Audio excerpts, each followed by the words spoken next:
Good morning, good morning, good morning. Can everybody hear me?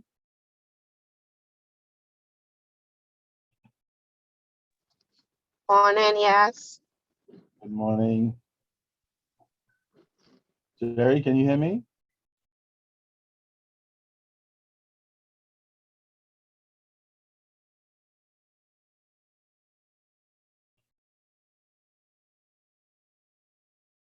Let's give the others a few minutes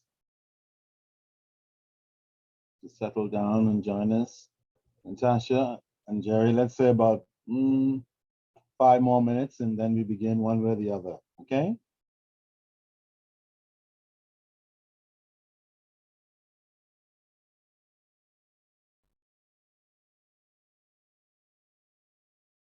Did you guys hear that?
Recording in progress.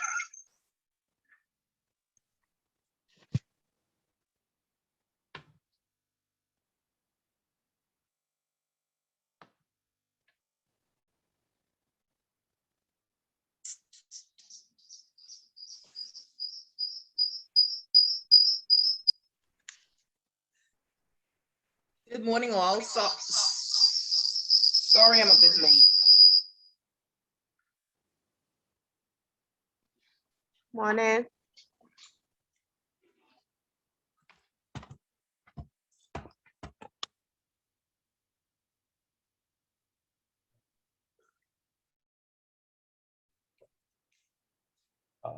Good morning, Cheryl. Morning, Mr. Wilkinson. How are you today? I'm fine. Yourself? What can I say? Doggone it, it's another Saturday in the city. Another sad day. How many more to go? We How have many one more? more after the day. Or two. Classes? Yes. 2 more. More. Okay. Yeah, and then I'm on a countdown. well, at least you've all of the blood, sweat, and tears have paid off so far. That's a great sign of encouragement. So let that be your guide. Motivation. Yeah, let that be your motivation. I know how it is. Okay. Yeah, I need all the motivation I can have for the I last know. I stretch. know. I wouldn't say never. I never say never about anything, but yeah, I quite understand for sure. Okay? It does take quite a bit of courage, and the older you get, the more courage we require. That's right. Yeah, that's why I tell young people whatever you have to do it while you're young, because it's not impossible when you get older, but it's a lot more challenging. Yeah, it takes more determination.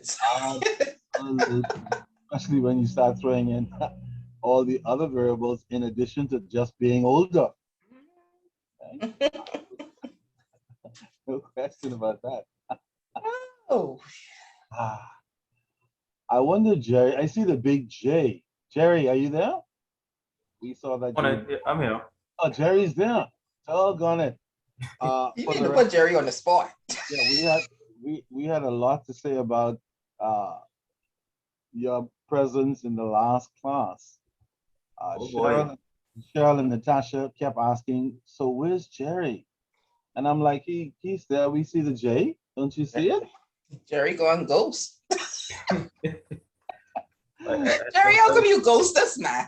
You I ghost was us on I Thursday. was tending to some other business while I was in class. I quite understand. That's what I mean, Cheryl. See, when you're young, you better do crap because he's a youngster and he's already tied up with this Mm. with this and that. So yeah, we certainly get it for sure. Okay, Jerry. So whatever important stuff you need to do it while you're in your 20s and 30s. Man, Nope, understood. you come along and you get a little bit older and life starts beating you up. You're not gonna have the incentive to sit in the classroom and study and do homework and go through all the academic mumbo jumbo. Even though, of course, learning should always be somehow a lifelong process. Just that we don't always want to do it in a classroom for one reason or another. All right. Has anybody seen Andrika?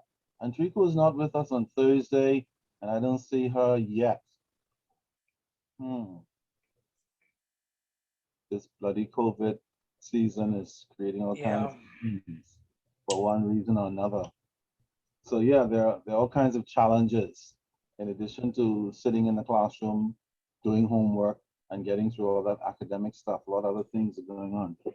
All right, but hopefully she'll join us. Just give me a second. This is one of the few things you could do and stay safe. You do it from home. Right. That's one of the things we could benefit from now. Yeah, you benefit and you're circling everything. You're benefiting it. You're staying safe and you're at home. And you're getting some additional ammunition to work with. True. Academically. Actually, that's what inspired me.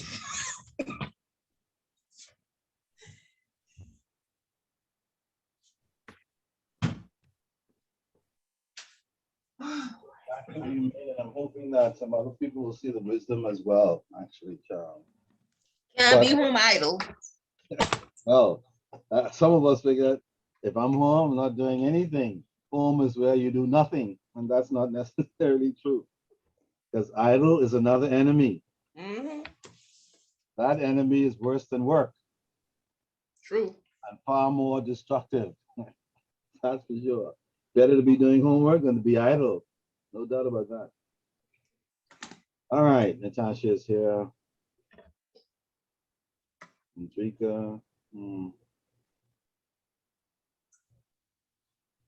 Hope she's okay.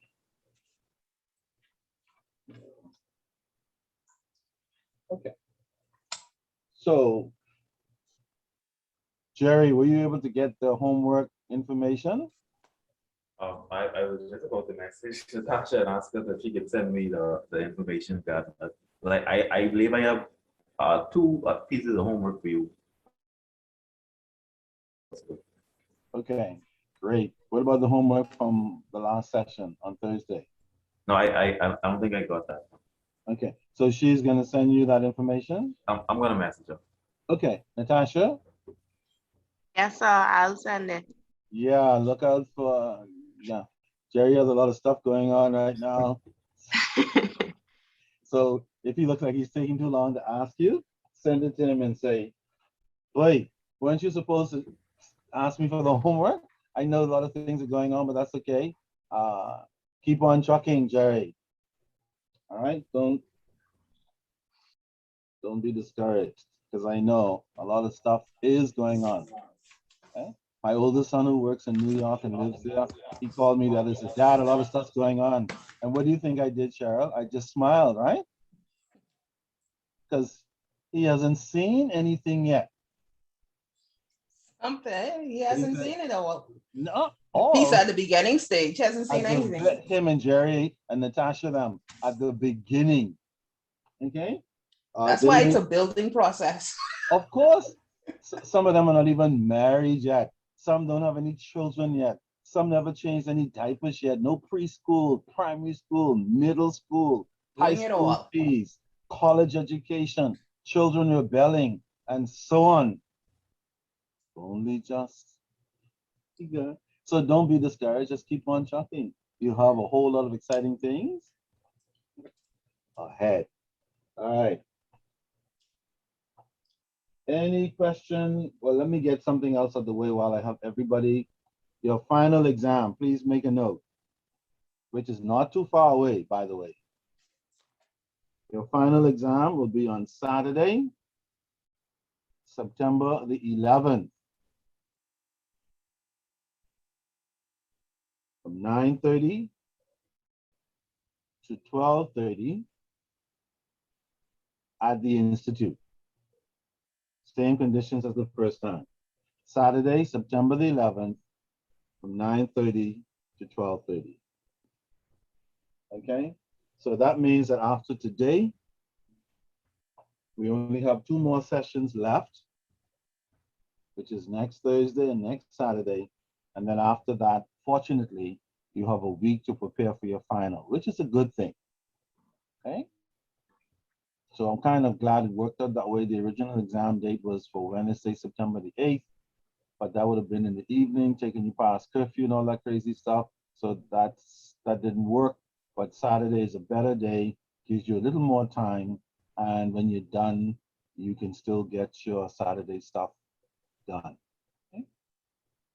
Any questions? By the way, your final exam will not be cumulative. It will only be based on the chapters that we do after the midterm. All right. I will not be asking you questions from the previous sessions. I think we've beaten that to death already. All right. Any questions so far? Mr. Wilkinson, can we go over that last problem for the homework on the one on 537? That's the one on, what topic was that? Let me find the page. My bad. Okay, that's the one on preferred and common stock dividends and the dividend yield. 539, actually.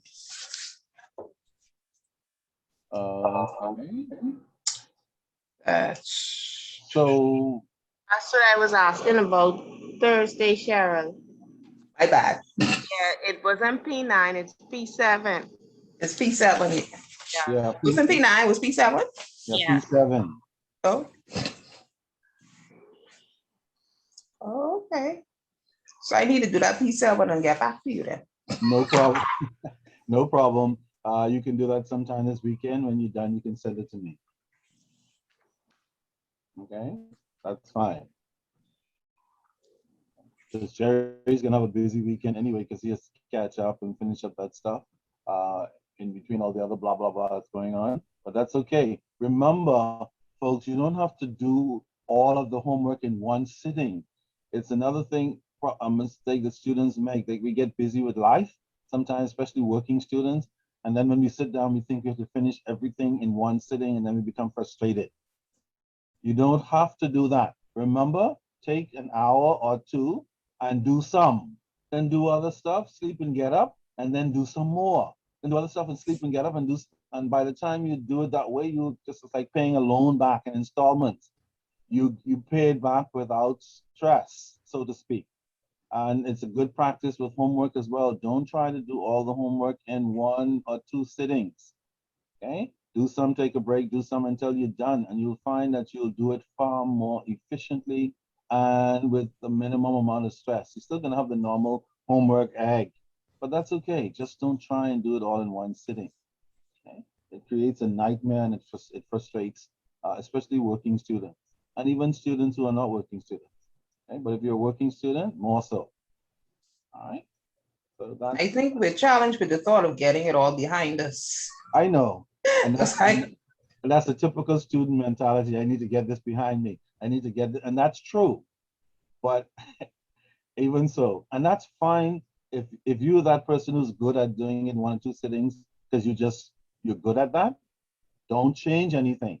But if you're that other student, then maybe you should take a slightly different approach and do it in pockets, for sure. Okay? Because I know after class, I have to take a good me time. And then probably if I could put 2 hours in the evening, Saturday evening, I may do that. I'll probably do most of it on Sunday. Yes, which is another thing I tell working students. Yes, I know the first thing that comes to mind is other stuff and nothing. But if you're students, you have to change your other stuff and nothing to some of the other stuff and busy until you're done with the semester kind of thing. Because yeah, you just want to kick back.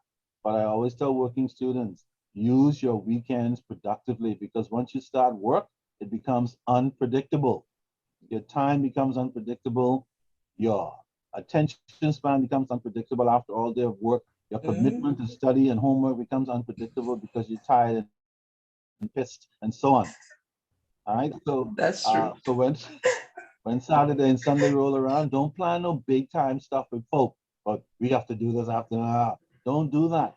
Only do what's important and then focus on getting through your studies and your homework. Because after 10 or 12 weeks or so, then you're done. Then you could go back to, do any not stuff you want to do. That's the secret. Okay? But a lot of students, they want to do the normal stuff while they're a student and they're working. And some have children and they have church commitments and they're the head of this and the head of that. And then they get stuck. And sometimes they don't get unstuck. That's the other thing. So be careful. All right, use your weekends effectively. And then when your semester is over, notice when we first started, we had 14 sessions ahead of us. Suddenly we only have what? 3 left, including today. And before you know it, today will be finished. And that'll only be 2 left. Just like that. On it. Unbelievable. All right. So where did we stop the last time? Where's Andrika anyway? Anybody knows? Hope she's okay. What kinds of things are going on? Surprised I'm even here. When I got up this morning, I'm like, doggone it, another day? Okay. Let me get ready for that gang this morning. All right. Where did we stop the last time? Anybody remember? Bond issue cost. Yeah, absolutely. At the bottom of page 534, sorry, 554. By the way, in case you haven't noticed, this is not a difficult chapter, but it's not a straightforward chapter either. It just has a lot of bits and pieces. Bond accounting. When I first met bond accounting, I was a very young student, part-time student at the University of the Bahamas. It was College of the Bahamas then. I was probably about 19 years old. My God, unbelievable. Uh, but I was an evening student. That's when the business school of the College of the Bahamas was where BTVI is on Soldier Road. You guys know what that is? Yes, Yeah, that used they to, too young. It's yeah, still around, so they probably know. yeah. BTVI. For those of you who know what BTVI is, that used to be the old business campus for the College of the Bahamas decades and decades ago. Okay. And so when I ran into bond accounting at that time, I'm like, I don't like this particular topic. There's too many bits and pieces. I have to study for too many little bits and pieces. I have to do a lot of homework with this thing, a lot of bits and pieces. So sometimes it comes off that way. But if you keep with it, you find, okay, it's really not as terrible as it looks on paper. All right. So if you've been thinking that so far, don't worry about it. It gets better. And by the time you've done your homework, I guarantee you it'll be even a little more manageable. All right. But if it's any consolation, uh, even the best of us get stuck with it, trying to work our way through. By the way, I just read an article on, they were saying how difficult it is to find, um, recruit CPAs for audit firms these days. A lot of persons are declining to go into the profession for some reason. Part of the reason being that they say that the examinations are too stringent for a CPA.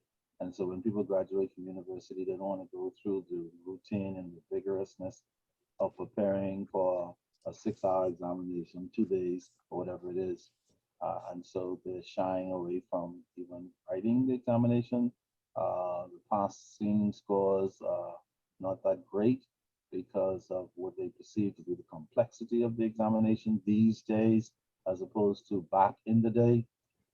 So that's an interesting observation. I hope that that is just somebody's opinion, or maybe they do need to change the requirements, soften the examination, make it more practical so people can get through the examinations, because a lot of the stuff you do in the CPA examination, you don't really need in practice. You already studied it in university, and so you wonder what you wonder. But that's for those of you who might be thinking about it. It's not an impossibility. It's just something that is out there. Okay? Interesting observation. All right, so bond issue cost then. Did anybody get to read that? Bond issue cost? Like what does that suggest? Even without reading it. That there are costs associated with bonds. Yeah, absolutely. Whenever we issue shares and bonds and so on, there are certain costs that are associated with those issues. And whatever those costs might be, the firm, of course, like anything else, has to record them in the appropriate expense accounts, uh, so that those costs can be properly reflected in the financial statements. All right. So now we're back to present values. Do you remember that? Yeah. Yeah, accounting has a way of building either directly or indirectly. Um, so now we're into using present values to help us to value bonds. Remember, we use present values to determine like how much we have to deposit today in order to have a certain amount in the future given a certain interest rate. Remember that? Yes. Yeah. And so now, and then we said, we can use present values to help us determine whether we should invest in capital items like equipment and so on, by determining whether or not the cash flows from the purchase of the equipment will be sufficient to cover the cost of the investment using present values. And so we saw it then under those conditions. Now we see present value and present value tables coming up again to value bonds, which is quite interesting. If you, in case you haven't looked at it already, and you'll see soon if you haven't looked at it already, there are a few twists and turns, and sometimes it looks like we need a GPS to help us maneuver through these present value valuations of bonds using the tables and so on. But we're going to wade our way through and see if we can come out on the other side in one piece. Okay. Exhibit 2. Is that what that is? Exhibit 2? I don't know who they thought would be reading this. I guess only young people, Cheryl. But maybe it's just me, but that the writing and all that stuff looks very small to me. Am I the only one? It is small. Yeah, you have to really like have bifocals if you need glasses. Young eyes, Tasha and Jerry. So I don't see it looks fine to me. Mr. Wilkinson, you need to stop hitting our eyes, you know, because I see more young people in glasses than ever before. That's true. No, you're right. I saw a little girl the other day. She must have been like 10 or Right. something, and she had on these thick glasses, like 3 times thicker than mine. And I'm like, what the hell is she doing with them? Aren't they for like school? iPads. Say what? Yeah, the iPads screen. that don't come with their hands. Yeah, too much screen time. From the screen time? Yeah, Mhm. that's one reason. Plus, children are born with all kinds of different issues. Yeah, that too. Yeah, and some of those are hereditary and birth issues. Clearly, because no child on earth should be wearing glasses that thick at that age, unless obviously there's a genetic or birth defect somewhere with their eyes. Unbelievable. So yeah, you're right. And I see a lot of the young people in their 20s and 30s with thicker glasses than mine. And I'm thinking my doctor must have made a mistake. No wonder I can't see people over there in these glasses. Maybe they're not strong enough, because I've seen people younger than me with thicker glasses than mine. So I'm thinking they must have made a mistake with these glasses. And You become over dependent on it. yeah, that's true. But still, Cheryl, I need to be able, like 20 feet away, she still be able to say that's Cheryl, not have to walk right up and, oh, that's you. Yeah, That's why when I moved, I take away my glasses. I only use it to I know what you read with. mean. Yeah, it's even when they were supposed to be bifocals, you know, these new fancy glasses where you can't see the bifocals, they're built in. Yeah, Right. even when I look down, like sometimes I don't see everything as clearly as I need to. I'm like, they must have made a mistake. Because if you're bifocals, you're supposed to see stuff what, Cheryl? Clearly, don't you? Right. I would think It's the so. right strength. So yeah, weird. So when I looked at this exhibit, I'm like, whatever. This is clearly not for weak eyes. But based on what you already know about present values, what does this table tell you, if anything at all? Exhibit 2.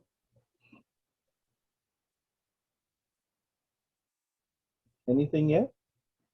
Tells you the value of the funds, the value of the bond in the future value of the bond.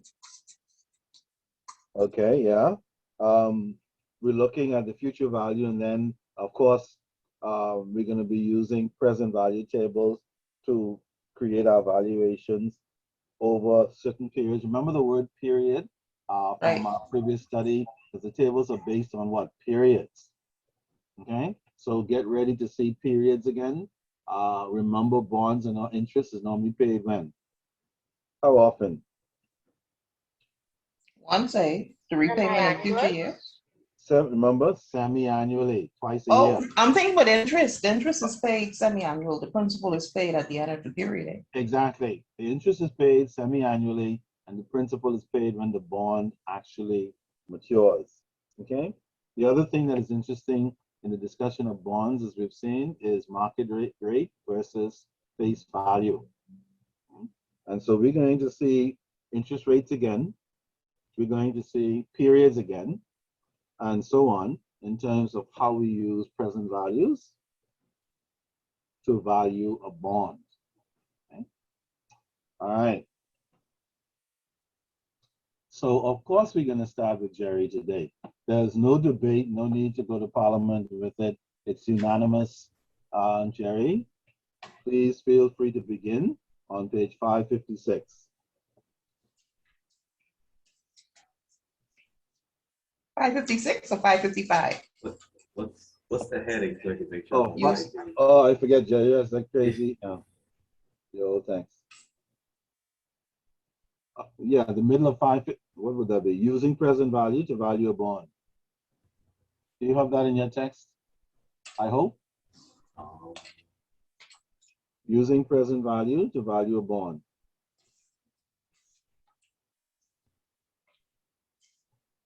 It follows the issuance of bonds at a premium and bond issue costs.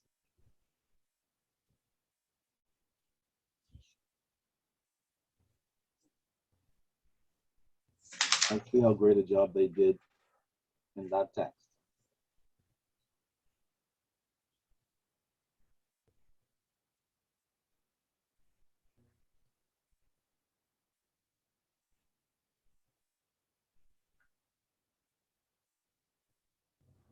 I'm in trouble. I No, think that- anything about present values at all in your bond chapter?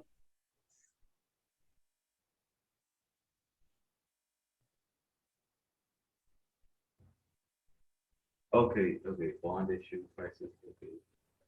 What is the topic in your chapter? It's all of long-term liabilities.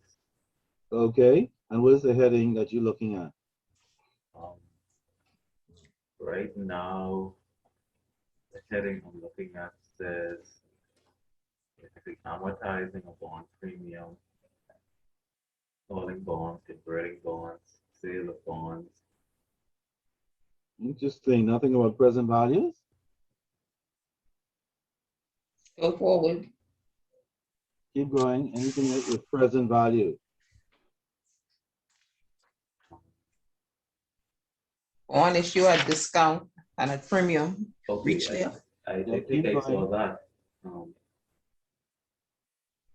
I'm amortizing a bond discount. Keep going. Then it talks about the methods of effective interest rate line. Oh, yeah, that's kind of getting warm, but you don't see anything with the heading present values to value a bond? Trying to look very carefully. It's strange. Yeah, it comes just before the amortization of premiums and discounts. Or what you do, you can just type that in the search bar and see if that comes up. Yeah, yeah, it might be sitting there in a slightly different topic heading. All right, while you do your little search, look for any discussion on present values of a bond, and we'll come back very shortly.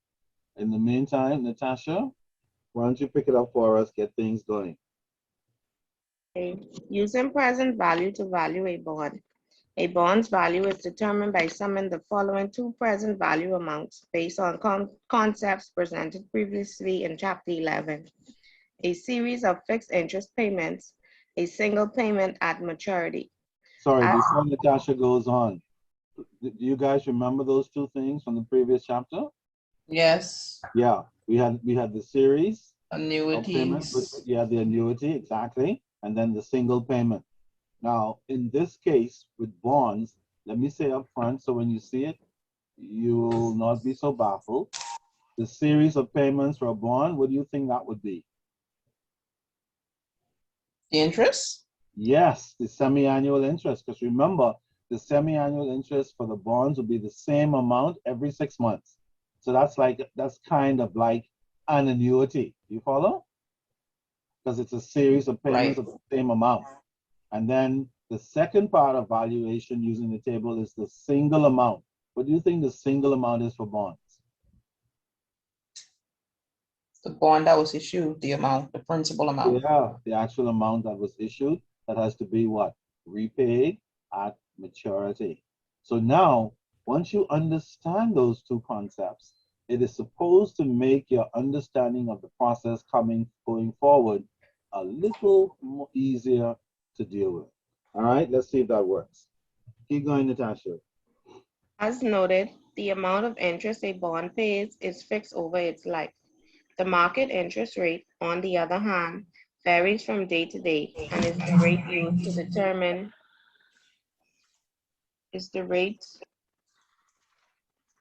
used to determine the bond's present value. Thus, the amount investors are willing to pay for a bond varies because the bond's present value changes as the market interest rate changes. In the next sections, we show how to calculate the present value of a bond when the market rate is above the face value and when it is below the face value.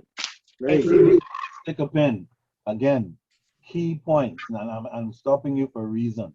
The first key points we discussed was that in valuing a bond using present value, we have to consider the series of payments, which is interest, and the single payment, which is the principal face value of the bond. That's the first important thing. Second thing about bonds you need to remember is the market rate. Bonds are going to be valued and purchased and sold in the market depending on whether the market rate is higher than the face value of the bond and whether the market rate is lower than the face value of the bond. Now, try to pretend for a moment that you're an investor. If a company is issuing bonds at 10%, but the market rate is 12%, would you buy the bonds normally?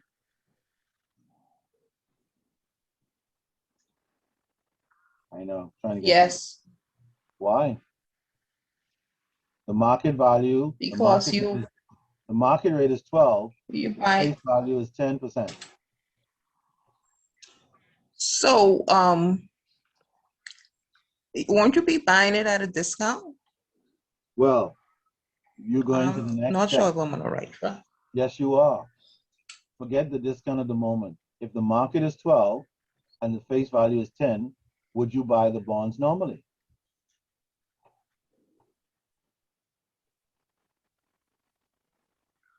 Assume there's I'm no, thinking I would. assume there is no discount and no premium. Would you buy the bonds as an investor? They're selling it at a 10% discount. No, assume there's no discount, no premium. Oh, Buy the bond.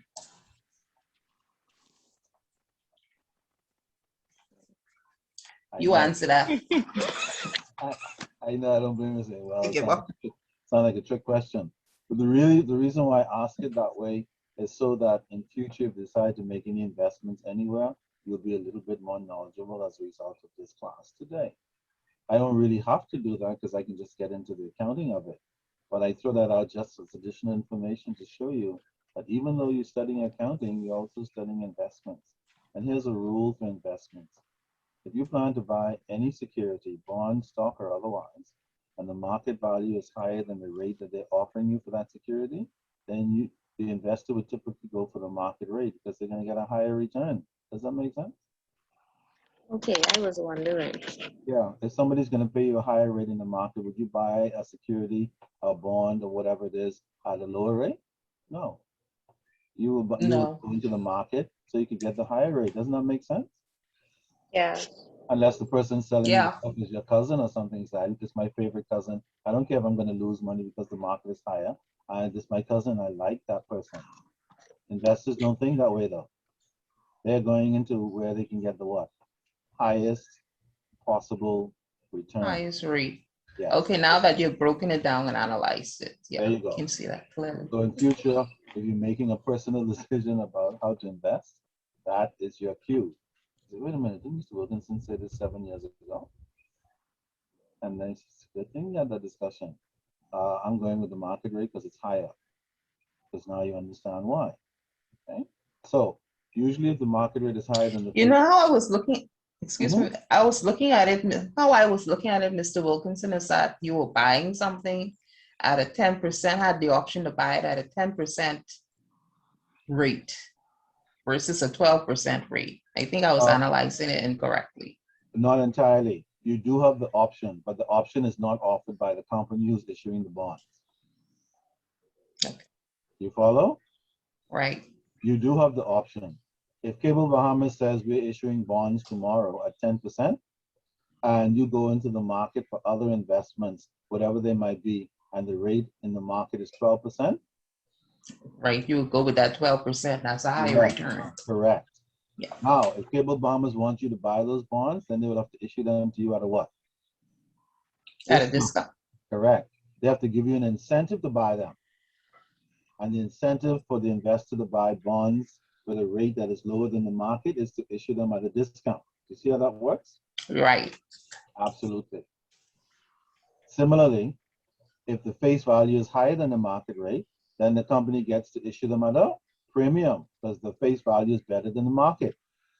So now they can charge you more if you want their bonds. Does that make sense?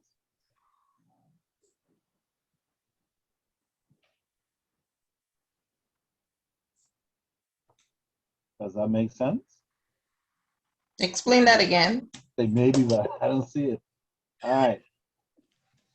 If the company is issuing bonds at 10% and you can invest in the market at 12, you will not buy the bonds unless they offer you a discount. Correct? Right, got that. Yeah. Similarly, if the company is issuing bonds at 12% and the market is 10%, then the company's rate is higher than the market. So now the company can say, if you want our bonds, you have to pay more, a premium. Okay. Let me give you another example. If you like apples and you go to the exchange and they have 1,000 apples, apples would be fairly cheap, wouldn't they? Yes. Because of, Supply. yeah, supply is a lot. But if you bust and there's only one apple and 15 people want that apple, what's going to happen to the price of that apple? But what? Yeah, which means that now in the market, if you want that, you're going to have to pay a premium, correct? Right. You have So to. normally, if there are 1,000 apples, you will pay 50 cents or so, a dollar. But if there's one apple and 15 people want it, whoever's prepared to pay the highest premium now in the market for that apple will get it. So all of a sudden, that apple might end up costing about $100, depending on who wants it what. Bad enough. And so if the company is offering their bonds at a 12%, and the market is only offering 10%,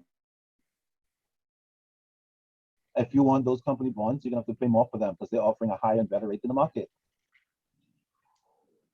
Does that make sense yet? Okay. Yep. I got it. Yeah, hopefully by the time we get through, it'll be even clearer. All right, Jerry is like, well, Jerry's married now, but before he was married, like you meet a girl and she says, since I'm so beautiful and sexy, I come at a premium. What does she mean? Anyone? Jerry, what does she mean? Come at a premium. She says, I'm so beautiful and sexy, I come at a premium. If you want me, you have to pay and be prepared to sustain what I tell you I need and want. Higher Not like that. cost. Not like that. I haven't had it. Even like That's Good why for you you. selected her. That's good for She you. was at a But premium. see, what happens is some women come at a premium because they say, since so many men want me, the price for me is what? Higher than normal. It's the same principle with higher market rate versus, see my point? And if something comes at a premium, people are typically prepared to pay more than the normal cost because other demands are out there for the same product that drives the price of it up. I know some of us can't see the connection to people, but there is a connection, same as the marketplace with stocks and bonds and any other investment. Yeah, Jerry, that's why a man decide to marry and not marry a woman. One at a premium, one's not. well, why guys marry women is a mystery still. And trust me, it is not necessarily based on anything anyone might think. Because sometimes the reason is so absurd, it's unbelievable. Well, they have various reasons. And vice versa. Let's not forget. Women marry men for strange reasons too, Jerry. True. Even though they act like they're not doing it, like meow, I'm a kitty. I'm not like guys. But yes, women do have their stuff going on as well, as to the type of guy they want to marry, why that type of guy, what's the reason, and so on. So the point is, it's generic, the reasons why people do stuff. But the key is, the key, yeah, it's not gender specific. The key is in the marketplace, whenever the market is higher than what the company is offering, then investors will go into the market to invest because they get a higher return. Because investors are always looking for the highest possible return. If you want to get investors to buy your product or invest in what you're issuing, in this case bonds, you have to be prepared to offer them something. And when the market is higher than your rate, you have to offer them a discount. Otherwise, they won't buy it. And that's how it works, typically. Doesn't matter if we agree. The market does whatever the market does. That's why we call it the marketplace. Because no one individual determines necessarily the outcome of the price of anything in the market. A market is a function of supply and demand and how people respond to them. And the end result is the end result. So you could stand and say, man, I'm paying all that. That's too much. That's no problem. Then you don't. As long as somebody else is prepared to do what? Pay that price. Absolutely. You could complain all you want about why God allowed this to happen and so on. Doesn't change anything. The market does what it does. All right. Welcome to the marketplace. Okay, keep going, Natasha. Oh, by the way, before you go, Natasha, Andrika, are you there? I see Andrika popped up. Is Andrika, Davina?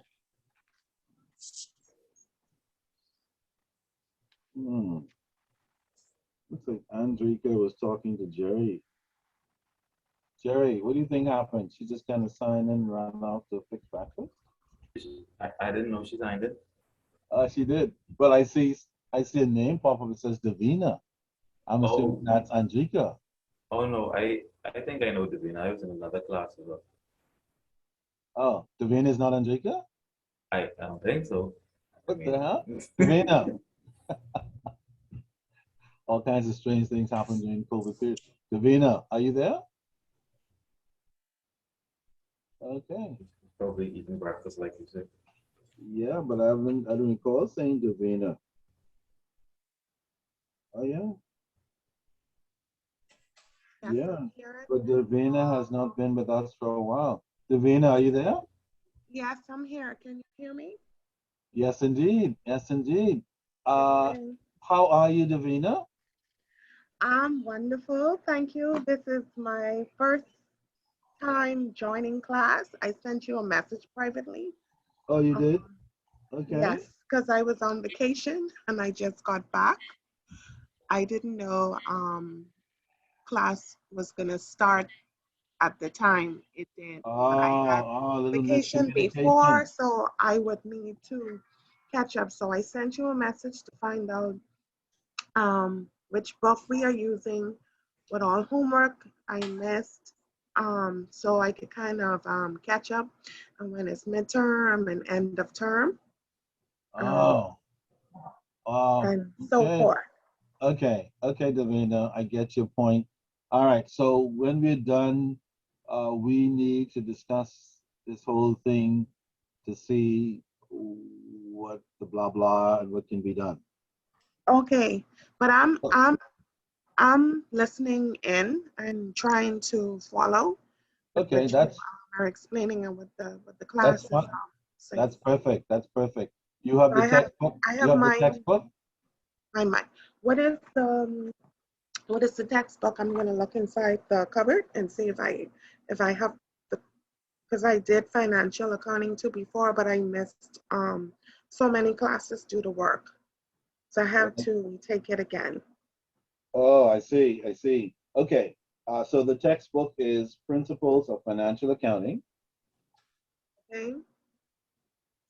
And it's by Needles, Needles. Needles? Needles, yeah, like sewing needles with an Okay. S. And Powers, Powers. Okay. 12, edition 12E. 12B?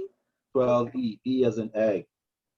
Okay, so I am going to. So you can check that out, speak with Miss Dean at the Institute. Okay, I think if this is the book that they used last time, I have it in my the rest of the stacks of my book. So it's just check me it going out and, to see, and check it out. it. Check it out to see if you have it. But in any event, we need to touch base like before end of day today, certainly this weekend, so we can see what is what on your situation. Okay. Yeah. And which chapter are you presently on? Well, when you touch base, because I don't want to hold up the class, so I can know um, the chapters that you would have went over Yeah, while with the there's class. a lot of stuff. Yeah, you need to see how all of this is going to work for you. At the moment, we're on chapter 14, and beginning next Thursday, we'll be in our final chapter, which is chapter 15. But again, we will have to go back. I'll have to update you on all that stuff. I believe the classes were recorded, so you may have to go back when necessary. But we'll talk about that offline. Okay. All Okay. right. Thank you. In the So I'll go meantime, back to mute, but I'm here listening. before you go on mute, why don't you introduce yourself to us and your colleagues? Like, tell us something Oh, about Davina. my name is Davina Camacho. I personally work at Capital Union Bank. I'm an administrator, and this is my last class before I finish, and um, I'll be done with the diploma course. This is your last diploma course. Yes, this is all I needed. My. They should have kept you more informed because even though you were on vacation, remember the class was virtual. You could have still found a way to, but yeah, but this stuff Exactly. happens. All right, Yes. so we'll have to talk about this offline, hopefully sometime today, tomorrow latest. Okay, Okay, 'cause, thank you very much. depending on what is happening, you may need another vacation to finish, or however you have to do it, but we'll see. Okay? Okay. All right, Okay, thank you. thank you very much. All right, sorry, Natasha. Uh, the pandemic brings on all kinds of stuff. Keep going. Okay, so we'll jump straight into the market rate above face rate. Yes, absolutely. Do take a moment later on to look at the table, but after we're done with a few pages, the table will make more sense to you. All right, so yeah, let's jump right into that. Okay. Calculate the present value of a bond when the market rate is above the face value. Okay, so Example. first example, market above face. Typically when that happens, we know we're dealing with what? A premium or a discount? It's a premium.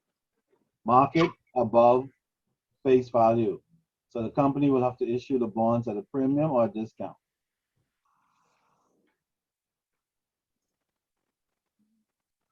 I know, takes a little while to get used to. Rule, when market is higher than face value, you issue at a discount. When market is lower than face value, the company issues at a premium. That's the rule, okay? Like debits and credit rule. So make a note of that somewhere so that you can get that rule solidified in your mind, because you will see it again and you will see it in your homework.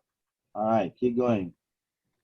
A bond has a face value of $20,000 and pays interest rate of $900 every 6 months, a 9% annual rate. The bond is due in 5 years. If the market interest rate today is 12%, what is the present value of the bond? Okay, keep Use, going. use Table 2 in Appendix B to calculate the present value of the periodic interest payments of $900 and use Table 1 in the same appendix to calculate the present value of the single payment of $20,000 at maturity. Because interest payments are made every 6 months, the compounding period is half a year. Thus, we have to convert the annual rate to a semi-annual rate of 6%, 12% divided by 2, 6-month periods per year, and use 10 periods, 5 years times 2 6-month periods per year. The present value of the bond is therefore computed as follows. Okay, so now again, all those principal things we talked about, single payment, multiple payments, and all that now comes into practice in terms of calculating the present value of this bond. All right. And the reason why we calculate the present value hopefully will become a little clearer as we go forward. But for the moment, we have to get the calculation correct. Now, given the data, and remember, as we go with this stuff, it's a lot of little bits and pieces. If something is not clear, no matter how simple it might seem, You might still want to say, why are we compounding annual, semi-annual twice? Why do we have 2 periods? And then I'll say, because we're compounding semi-annually, because bond payments are made something like that. It's okay. Anything that looks a little spooky and you need to raise a question, please raise it. Do not let it go over your head. And then when homework time comes, you're like sort of stuck until you get unstuck. All right, so let's see how this present value is calculated. First of all, we are told to go to the tables and do what? Calculate the present value of what? Because remember, there are 2 things we need to do. Calculate the present value of a series of payments, calculate the present value of a single payment. See, once you get the rules down pat, man, life becomes a little easier. One of the reasons why we keep getting beat up even in life and in academics, because we sometimes don't learn the rules, and then sometimes when we learn it, we don't follow the rules. Like the speed limit is 25 miles an hour in a residential area. But what do? We still speed anyway and hope that the police don't see us. By the way, police is a Bahamian vernacular for police. In case you hear somebody say, I ain't seen no police. That's what they mean. Okay? Bahamians still talk that way. I ain't seen no police. Carol? Oh, yeah, they do. Yeah, we still talk. We still have a group of persons who use Bahamian vernacular, just like Patois in Jamaica and Yeah, Tingaman. why not? Yeah, that's Keeping it our real. thing. Yeah, some Bahamians are ashamed of our dialect. Did you know that? But Jamaicans are not ashamed of Patois. Just relax a while. Just relax. Trinidadians are not afraid of when they speak their Patois, or Grenadians, or anybody else. But Bahamians, we like, why are you talking like that? That sounds stupid. Maybe, but it's part of our culture. The only time it becomes a problem if we have Bahamians who cannot switch so people can understand what they mean. And we have some like that. And that's okay. That's how life is. But it's part of our cultural heritage. Okay? My sons tease me all the time because they try to talk Bahamian. For some reason, they don't do it very well. And maybe it's because I didn't use enough vernacular when they were little. So they don't really do it well. Sometimes they try, I tease them, I said, Dante, can you say I know? So he's trying to say I know. But he sounds very funny saying it because I didn't like do it a lot when they were little. But it's part of our culture. What they are amazed at is they want to know how come their dad, who speaks the Queen's English, quote unquote, could say I know and boy, give me that thing, give me my police. They're fascinated by how I could switch from one to the next thing. Okay, so you convert to one or the other. Yeah, they're very fascinated by that. Queen's English. Yeah, because they can't convert. They only know standard bring English. the Bahamian out of me. Yeah, I remember when I was about 20 something, I was a loan officer at Bank of Nova Scotia. The lady came into the bank and I was talking like this, standard English, the Queen's English. And then all of a sudden in the middle of the conversation, she says, excuse me, sir, can I ask you a question? I said, sure. She said, you could talk Bahamian? I say, you mean like if I could talk like this? She said, oh, Jesus, you could talk Bahamian. I say, yeah, I could talk Bahamian. I said, Bahamian? And she was fascinated by that. Because it's part of our culture. Yeah, fascinating thing. All right, Cheryl, I just said that for the youngsters. Okay, because we don't tell our youngsters enough about anything anymore, do we? Okie dokie. So the first thing we do in calculating the present value, according to the information that we got from Natasha, is that we calculate the present value of what? Anyone? What's the first thing we do? Calculate the present value of what? The series, if you look at the tables right there, they're not hiding it, a series of payments, which in this case is what?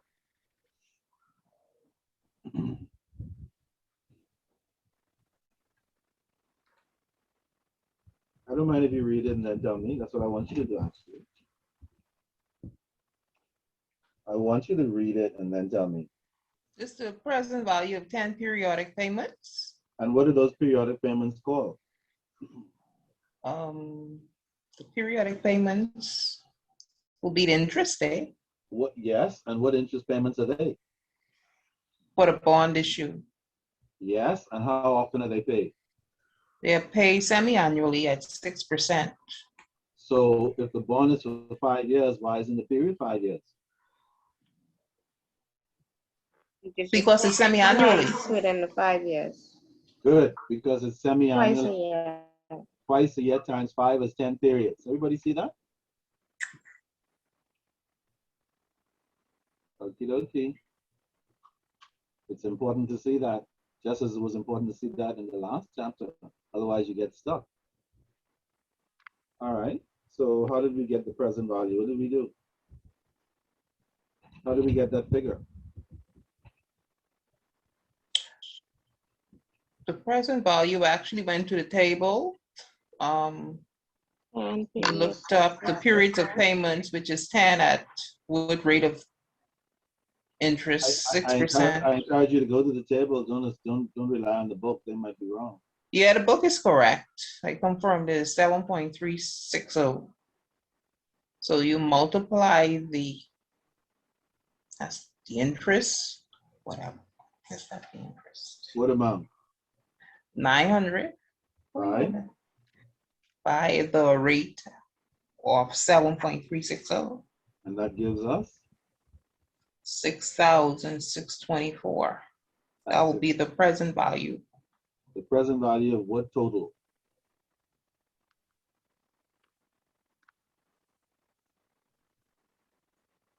If we were not The present value of the $900. No. what would the actual total amount of interest payment be at the end of this bond period?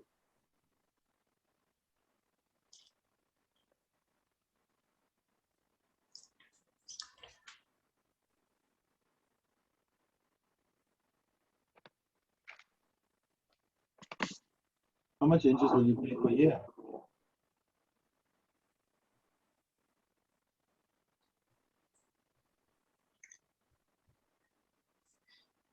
How much interest will you pay per year on this bond?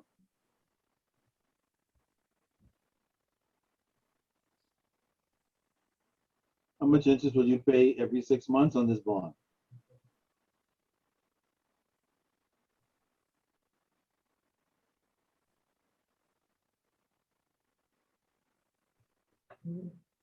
Ms. Wilkinson, I think we need you to break it down.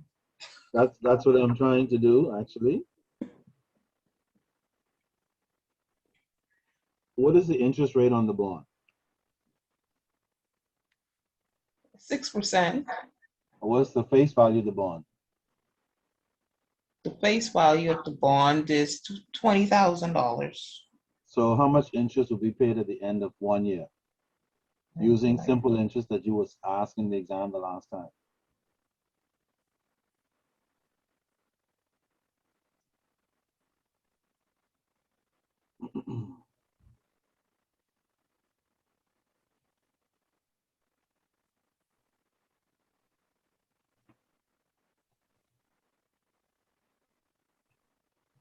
Man, if you guys make an investment in the bank, they're gonna rob you because you wouldn't know how much interest you're supposed to be paid.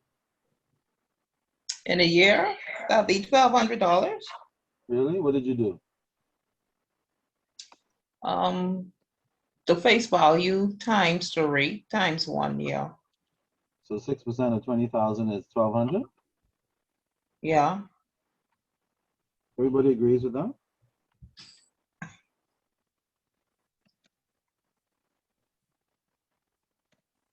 Is Cheryl correct? Yes. So where did that 900 come from? That's a fixed interest rate. Where did it come from?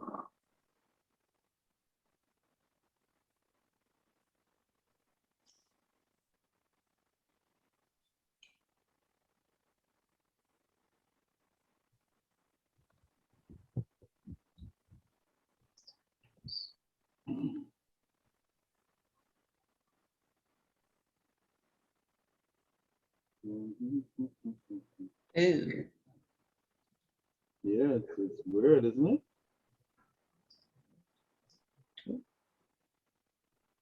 the 900. Is the interest on this bond really 6%?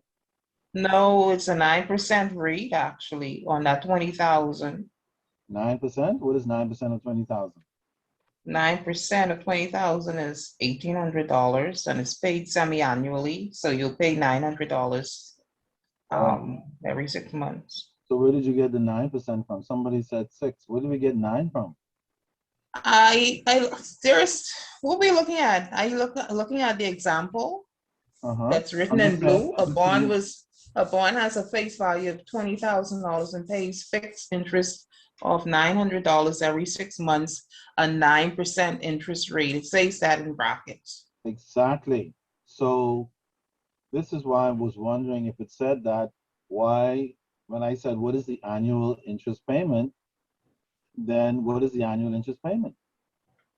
The annual interest payment would be $1,800, Of course.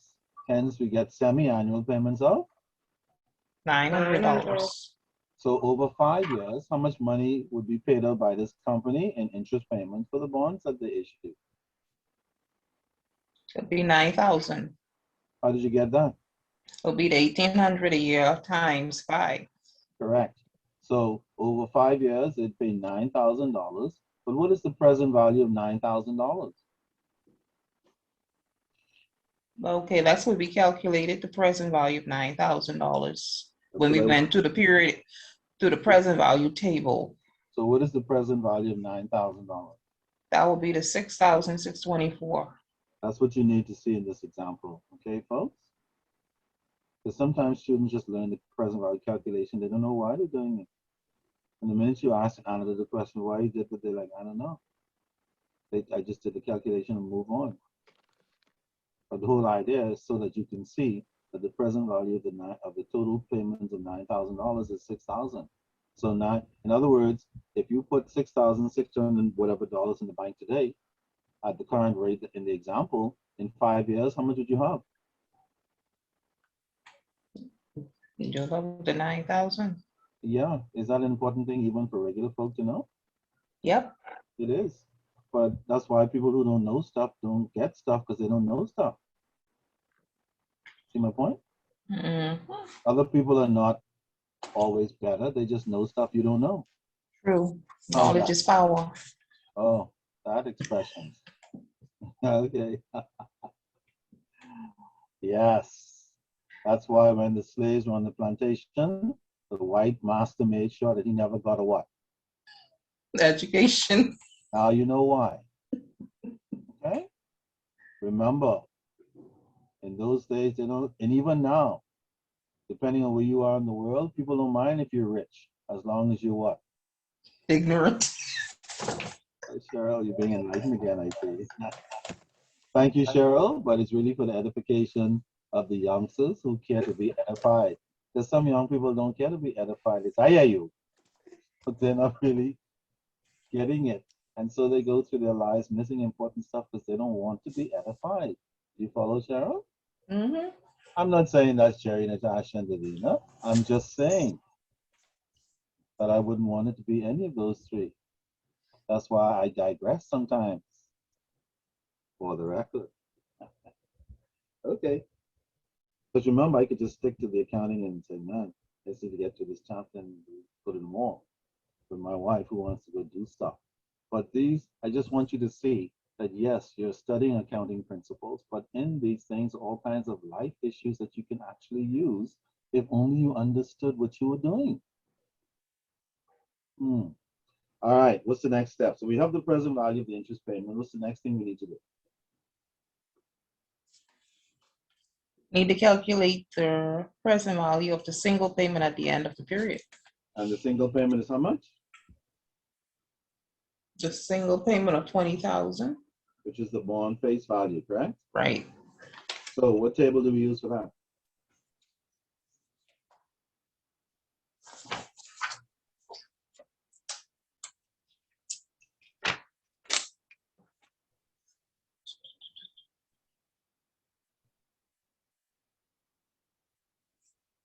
What table do we use for that? That will be table 1, the single amount. Okay, table 1, the single amount. Yeah, and the good thing about it is you didn't even have to guess. They told you which one to go to. Isn't that wonderful? Mm-hmm. So using the table as we did in the previous chapter, anybody has any question on how we arrived at the present value of $20,000? Now would be a good time to say something.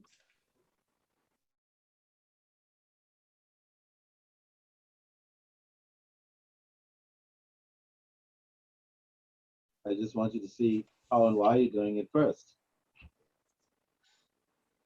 All right. So the present value of 20,000 is equal to how much?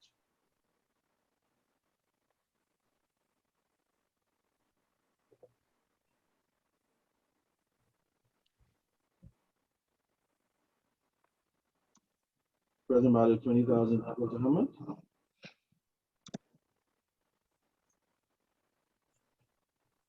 $11,160. Yeah, 11,160. And therefore, in order to determine the full present value of the 20,000 bond, we have to add the present value of the interest payment series plus the present value of the face value of the bond, and that gives us a total of 17,000 and change.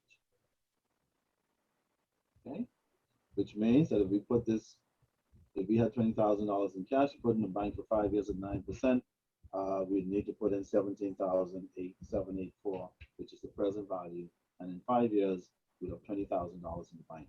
The difference represents interest. Does everybody get that? In this case, all we're doing is showing the present value of the bond, which is a 5-year bond.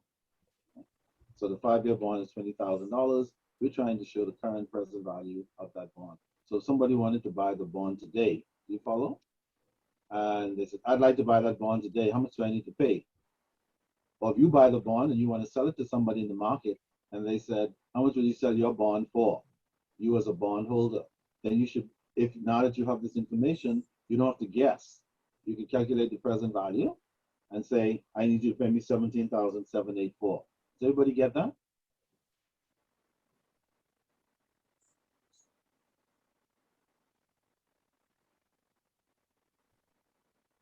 Okay, silence is consent. Okay, Natasha, can keep going with that little thing right under there. The market interest. The market interest rate has increased so much since the bond was issued, from 9% to 12%, that the value of the bond today is only $17,784. That amount is all investors would be willing to pay at this time for a bond that provides income of $900 every 6 months and a return of the $20,000 principal in 5 years. So there you go. This is what investors do. If you're trying to sell your bonds, they work out the present value given the current market conditions. And if you're selling your bonds above the present value, they will not buy it because they could go into the market with some other investment and earn more. If you want them to buy it, you have to sell it at the present value, which is 17,784 in this case. Okay. I hope everybody is understanding that at least a little bit. Okay. Now you understand that the investment market is not necessarily straightforward. It's not impossible, but you do have to have information, knowledge, and some understanding of things in order to be a successful investor. Money is not enough. You could be a gazillionaire. If you don't have enough information or you don't have somebody who can make that decision for you properly and honestly and correctly, you will lose money. You will not make good investment decisions. If you take your $5,000 bonus because you want to make some extra money and you don't understand how to invest it properly, you will lose rather than gain. Information is the key as usual. Keep going, Natasha. Market rate below face rate.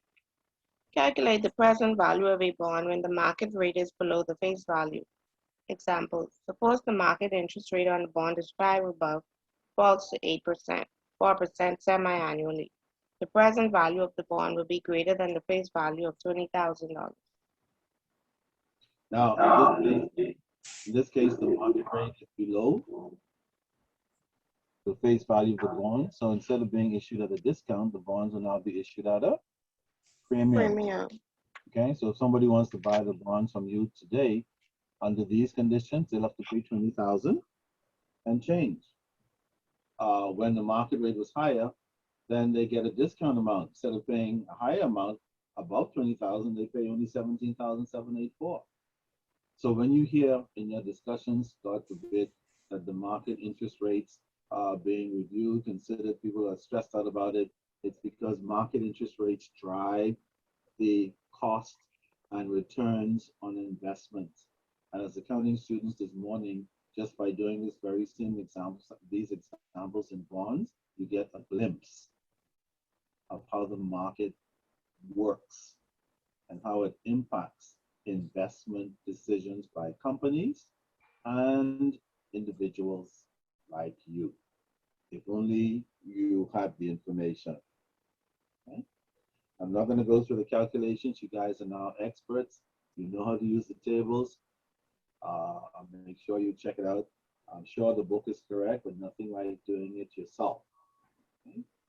All right, amortization of bond interest and discounts. Sorry, discounts and premiums. Keep going, Natasha. To record interest expense properly and ensure that the carrying value of bonds payable at maturity equals face value, it is necessary to systematically reduce the bond discount or premium, that is, to amortize them over the life of the bonds. This can be accomplished by using either the straight line method or the effective interest method. Now, it's good to say, before she even goes any further, they tell you up front, there are only two methods to amortize discounts and premiums. What are those two methods? Straight line and effective interest. Absolutely. So you should be stressing and worrying about nothing else as far as these amortizations are concerned. So if I give you a test, like if I give you homework, you know there are only two methods you'll be using, straight line or effective interest. All right, keep going. Amortizing a bond discount. In one of our earlier examples, Carrot Corporation issued $200,000 of 5-year bonds at a time when the market interest rate of 8% exceeded the face interest rate of 7%. The bond sold for $191,889, resulting in an unamortized bond discount of $8,111. Before she goes on, does anybody know or see how we ended up with a discount for that amount? How did we end up with that amount as a discount? What did we do?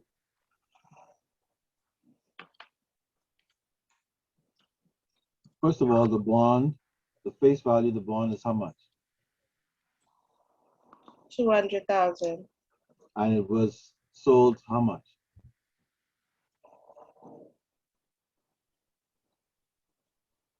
How much was it sold for? It sold 191,889. Yeah, 191,000 and change was what it was sold for. So the difference between the face value and what it was sold for was how much? 8,111, Why do we say that that is a discount? because it's less than the face value. Thank you. Just like when you go to Lorraine's, they tell you the original price on this skirt, this mini, was $300, but it is now $120. The difference would be a Discount when sold for less than the value. same principle. See that? And hopefully that makes the issue of a discount clearer again. All right, keep going, Natasha. Because it affects interest expense each year, the bond discount should be amortized over the life of the bond issue. In this way, the unamortized bond discount will decrease gradually over time, and the carrying value of the bond issue, face value less amortized discount, will increase gradually. By the maturity date, the carrying value of the bond issue will equal its face value, and the unamortized bond discount will be zero. In other words, even though the bond was initially issued at a discount in this case, every year period we amortize it so that over 5 years the discount disappears. Okay, and therefore the selling price is then equal to the face value, which is what the objective is in the accounting process. Okay, all right, keep going. Calculating total interest expense. When a corporation issues bonds at a discount, the market or effective interest rate that it pays is greater than the face interest rate on the bonds. The reason is that the interest expense is the stated interest payments plus the amount of the bond discount.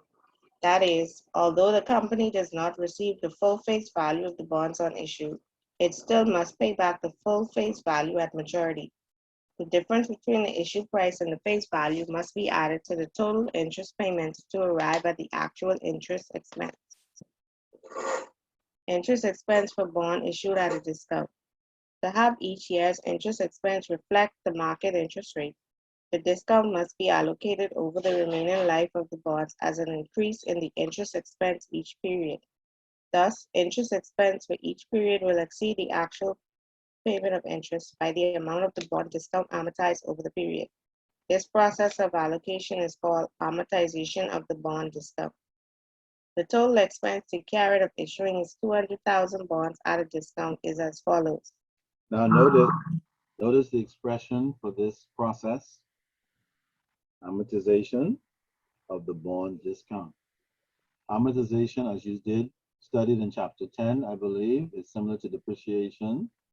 Depreciation is the term we use for plant and equipment. Depletion is the term we use for what?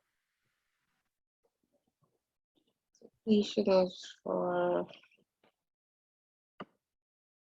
what asset? Natural resources such as oil and coal, etc. And amortization is the depreciation word that we use for intangibles, remember?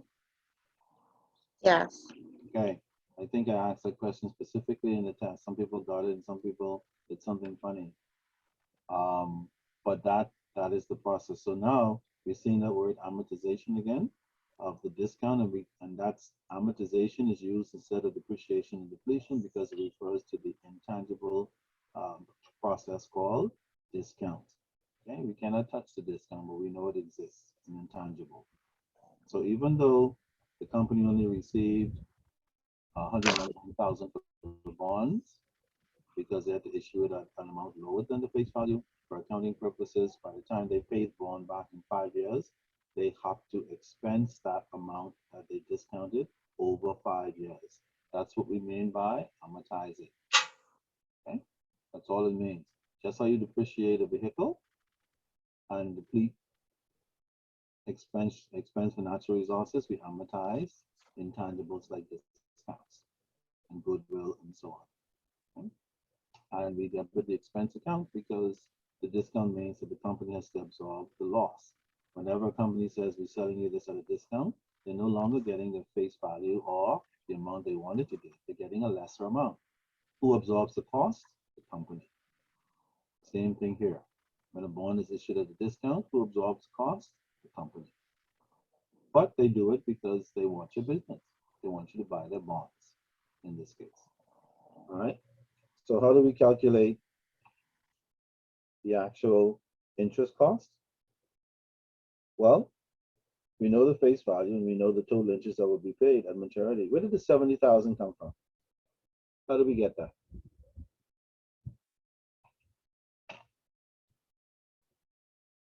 Anyone? How do we get the 70,000?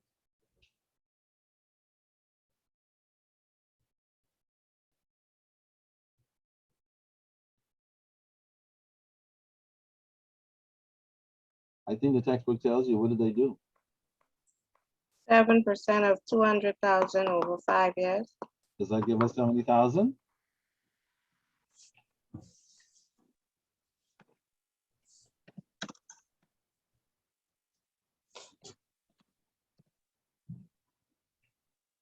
Yes. Does it? Yes. Yes, it does. The reason why I ask you to calculate it, even though it's there, is sometimes you have to get used to just doing it. Because a lot of times we do stuff in our head, and then when it's time to do it, even though it's simple, we still get stuck because we never did it. Okay? Yes, that's why with the homework, I normally used to do it on the computer, and I realized that it's not preparing me for the exam, so I start writing it out first. Yeah, computer, no, that's not good. Do homework the old-fashioned way. You can always put stuff in computer when you go to work later if you need to use it. But for homework, the old-fashioned way works best. You learn it more effectively. You learn it in Yeah, less I stress. realized that this time. Make no mistake about it. And anybody's thinking about doing it on computer, Excel, all that crap, don't do it. Save that stuff for when you get to work and you're trying to speed up something. All right? You get the full essence of this thing when you actually do it on paper, scribble stuff, multiply stuff, add stuff, divide stuff, and stuff like that. So yes, Cheryl, thank you for bringing that up. You're absolutely correct. Okay? In fact, there are certain things on computers I don't even do unless I have to, because it's far more effective and efficient and useful when I do it on paper first. Sure, Yeah, I can do it on the computer, and I probably will. do it for eventually. presentation, actually. Yes, but for all that creative stuff, the computer does something to your creativeness. The scribbling, the adding, the scratching, the underlining, the NT accounts. Imagine trying to draw 50 NT accounts to test something on the computer. That's Man, easy. yeah, I know. But it's no fun. It's not, there's no fun. Like, it's like, okay, if you want to kiss somebody on the computer, that don't work. How's that? It's like That's the that. exception, Mr. Wilkinson. No comparison. Okay. That one you need hands on. Not for some people, they try to use the computer for everything. But the point I'm making is, yes, the computer is great, but it doesn't replace all that great human stuff. Don't get so caught up that you lose your what? Humanity. Anyway, okay, doggone it. I'm off and running again. So, what then is the full value of this bond? How much does the company pay in total for this bond? 200,000? 270,000. Why? That's the interest point plus the bond. Yeah, the Wow. principal plus the interest. But how much did they get for the bond? 191,889. So how much money did they lose on the issue of the bond? 78,111. Correct. And Interesting. that loss is amortized over 5 years. In other words, they don't charge it to their income statement in 1 year. Because Yeah. it's not 1 year old. They charge it over 5 years. Right. Okay. And in accounting, that is called the matching principle, which is another rule you must learn if you're going to understand how that works. Okay? All right. And then you got an alternative way to calculate the same interest amount. All right. Keep going, Natasha. The total interest cost of $78,111 is made up of $70,000 in interest payments and the $8,111 bond discount. Thus, the bond discount increases the interest paid on the bonds from the face interest rate to the market interest rate. The market or effective interest rate is the real interest cost of the bond over its life. Some bonds do not require periodic interest payments. These bonds, called zero coupon bonds, are simply a promise to pay a fixed amount at the maturity date. They are issued at a large discount because the only interest that the buyer earns or the issuer pays is the discount. For example, a 5-year, $200,000 zero coupon bond issued when the market rate is 10%, compounded semi-annually, would sell for only $122,800. That amount is the present value of a single payment of $200,000 at the end of 5 years. The discount of $77,200, which is $200,000 minus $122,800, is the total interest expense, which is amortized over the life of the bond. Indeed. So you see then the zero coupon bonds are going to have a much higher discount for obvious reason. What does zero mean? Nothing. Yeah, no interest being paid on those bonds. So the discounted amount that the company can expect to suffer is a significant one. In this case, about 70-something thousand dollars. Obviously. Because if you're not offering any interest and the market is, you can't expect to issue your bonds at any premium for first of all. And if you're offering zero interest rates, for example, then it means that you're not offering any incentive. And so the discounted amount of those bonds are going to be very significant, as we can see here, almost 50%. All right, so we give Natasha a break. Thank you, Natasha. We'll come back. Cheryl, why don't you pick up straight line method? The first of the two. Straight line method. The straight line method equalizes amortization of a bond discount for each interest period in the life of the bonds. Amortizing a bond discount using the straight line method transaction. Using the Carrot Corporation example, the interest payment dates of the bond issue are January 1st and July 1st of each year, and the bonds mature in 5 years. Bond discount amortized and interest rate. With the straight line method, the amount of the bond discount amortized and the interest expense for each semi-annual period are calculated in 4 ways. 4 steps. Now, you guys have seen straight line before, haven't you? Yes. Well, Depreciation, depreciation. long-term assets. Yeah, and all we're doing is depreciating what? An intangible, aren't we? And Right. instead of using the word depreciation, accounting has a unique word for it called Amortization. And so we're amortizing this intangible, this expense that the company incurred as a result of giving the discount. Because remember, whenever you give a discount, you suffer a loss and you have to write it off against your revenue. Make sense? Right. Absolutely. Which is why companies are not anxious to give discounts unless they have to. Which is why they mark things up high. So when they give a discount, they still don't get to the real price yet. It's just a discount and a higher markup. That's another issue. The point is they lose money whenever they give a discount. That's the principle.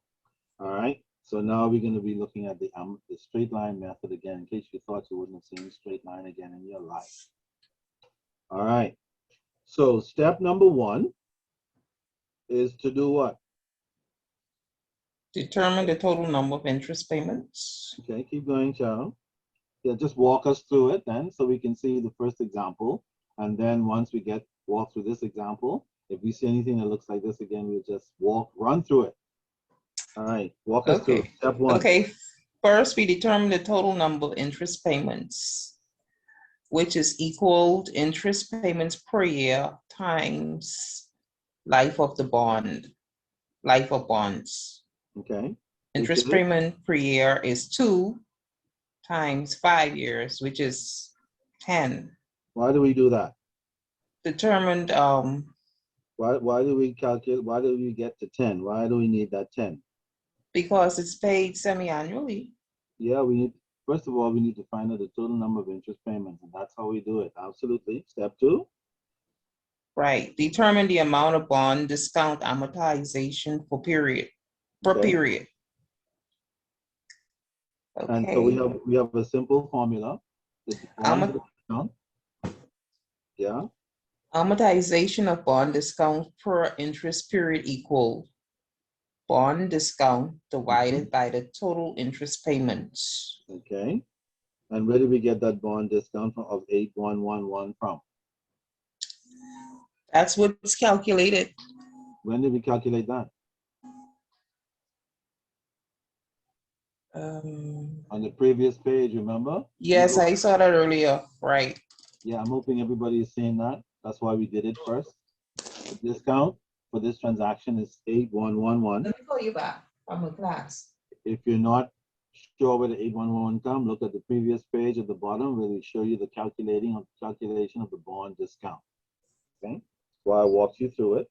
So 8111 divided by 10 periods. So the amortization amount for each period is $811. $811 every 6 months. Correct? Right. Okay. Step 3. Determine the cash interest payment. Okay. Cash interest payment equal the face value times face interest rate times time multiplied by time. Simple interest again. So every 6 months, how much will actually be paid to the customer, to the investor?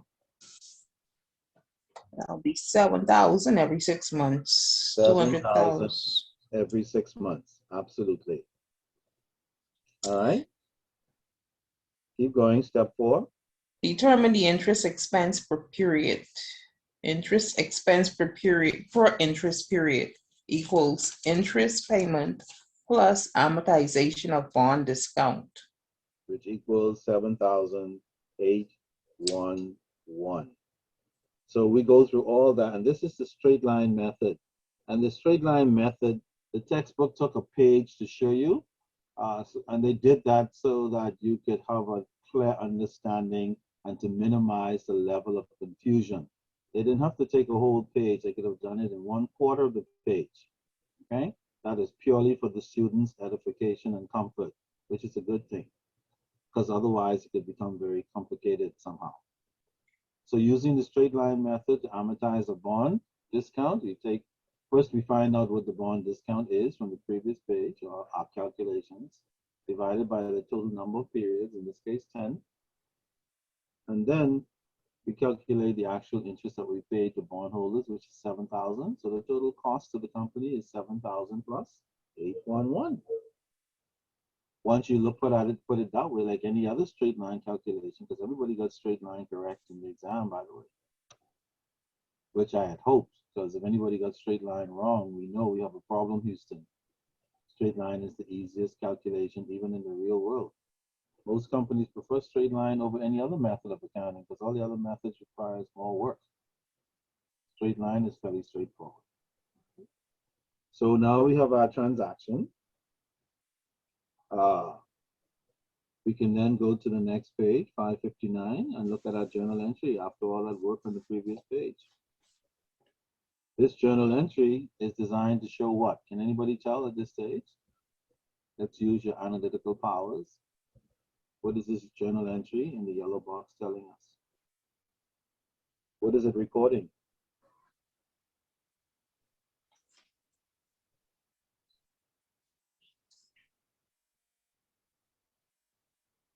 Sometimes if you go to the narrative, it helps you determine what it's recording. That's why we have the narrative, because people hate. The payment of semi-annual interest, the Payment of bondholder. semi-annual interest. Yes. For the first 6-month period, or whatever 6-month period that is. That's all. All that work we did on the previous page is to come up with 7,811 correctly. That's it. That is, because you have to do it correctly. If you mess it up, then everything is wrong after that. That's the problem with accounting. When you make an error at the beginning, it follows through to everything else in that process. That's why it's so important to do it right at the beginning. Okay? It's like getting married. It's important to do it right at the beginning, or else you'll be making all kind of adjusting entries. Okay. So, Jerry, is your textbook now caught up with where we are? Yes, it is. Okay. So you see where we are. Your textbook is reading similar to what we're reading now? Yeah, it's reading similar. I was looking at the heading, but I should have been looking at the side. Yeah, Yeah, I figured as much. I was just wondering when you'd actually kick in and, oh, what the hell? Remember we have an expression kind of C4? Okay. Yeah, that's an old expression. Okay. So in this journal entry, to record the interest payment and the amortized discount amount, what do we debit? Well, first of all, what do we debit in this transaction?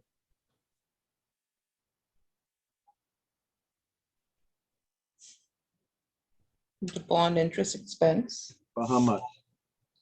7,811. Okay, which comprises what two amounts? Well, it compares, that's the bond interest Yeah, but it's made up of two amounts. What two amounts? on the unamortized bond discount and the cash. Well, we paid 7,000 in cash, didn't we? Right, we paid 7,000 in cash. And the And 811, the 811 is the amortized amount. right. In other words, that's the amount that will reduce the total discount for that first 6 months, just like the depreciating a vehicle. So the 811 represents the amortized amount. So the total interest expense would be the interest paid to customers or investors of 7,000 plus the amortized discount for the 6-month period of 811 in this case. So what do we credit?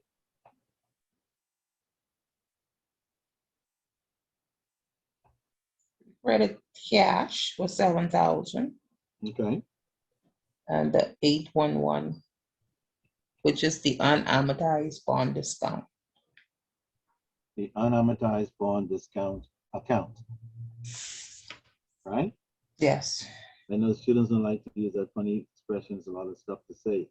Unamortized bond discount account. Don't forget, once you make your journal entry, you still have to do what afterwards?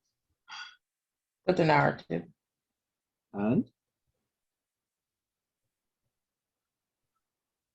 Post it. I hope so. You say after the journal entry. Yeah, but you said post it as if you had a doubt about it. You have to post it afterwards. All right, absolutely. If you make a journal entry and don't post it, you wasted time. Because the No, transaction. Mr. Wilkinson, you be pulling our leg. We don't know what to say sometimes. Is I he know. asking us that? Yeah, I know. I just want to see where you are and how you're understanding the jargon and the language of it. That's really what I'm doing. I know I could just say it, but sometimes I don't just say it because I want you to get comfortable with saying it. I know you see it too, and I could just move on. But sometimes I just want you to get used to saying it. Okay? Like for Jerry. Jerry's a newlywed, and he'll find out in due season that his wife is going to eventually say, Jerry, you haven't told me you love me for a long time, you know. Been a year now. And he'd be like, yeah, but then I hear every day and I hug you up and all that and these clothes. She said, yes, but you haven't said it. He said, I have to say it? She said, yes. She just wants to hear how he says it. Jerry, did you get that? Jerry. Yeah, sorry, a few days. Yeah, yeah. Okay. And then when you say it, she's going to be listening to how you say it. Jerry? Say it like you mean it. No, yeah. Don't think you could just say any old stinky I love you. I love you then. Man, shit, you're dead, man. That's worse than not saying it. Jerry? That's true, that's correct. Just putting you on notice. Okay. Oh God, in hindsight, it's 2020. All right. Any questions so far? Okay. So Cheryl, keep going. Comment. What does the comment say? Notice that the bond interest expense is $7,811, but the amount paid to the bondholders is the 7,000 face interest payment. The difference of $811 is the credit to unamortized bond discount. This lowers the debit balance of unamortized bond discount and raises the carrying value of the bonds payable by $811 each interest period. If no changes occur in the bond issue, this entry will be made every 6 months during the life of the bonds. When the bond issue matures, the unamortized bond discount account will have a zero balance and the carrying value of the bonds will be $200,000, exactly equal to the amount due to the bondholder. Although the straight line method has long been used, it has a certain weakness. When it is used to amortize a discount, the carrying value goes up each period, but the bond interest expense stays the same. Thus, the rate of interest falls over time. Conversely, when this method is used to amortize a premium, the rate of interest rises over the time. The Accounting Principles Board therefore holds that the straight line method should be used only when it does not lead to a material difference from the effective interest method. A material difference is one that affects the evaluation of a company. Okay. Thank you, Stickapin, Cheryl, for that at the moment. I'll be back later. We have to make sure we catch, Jerry, before something happens. Jerry, after that reading, what's the next thing you see in your text? Next thing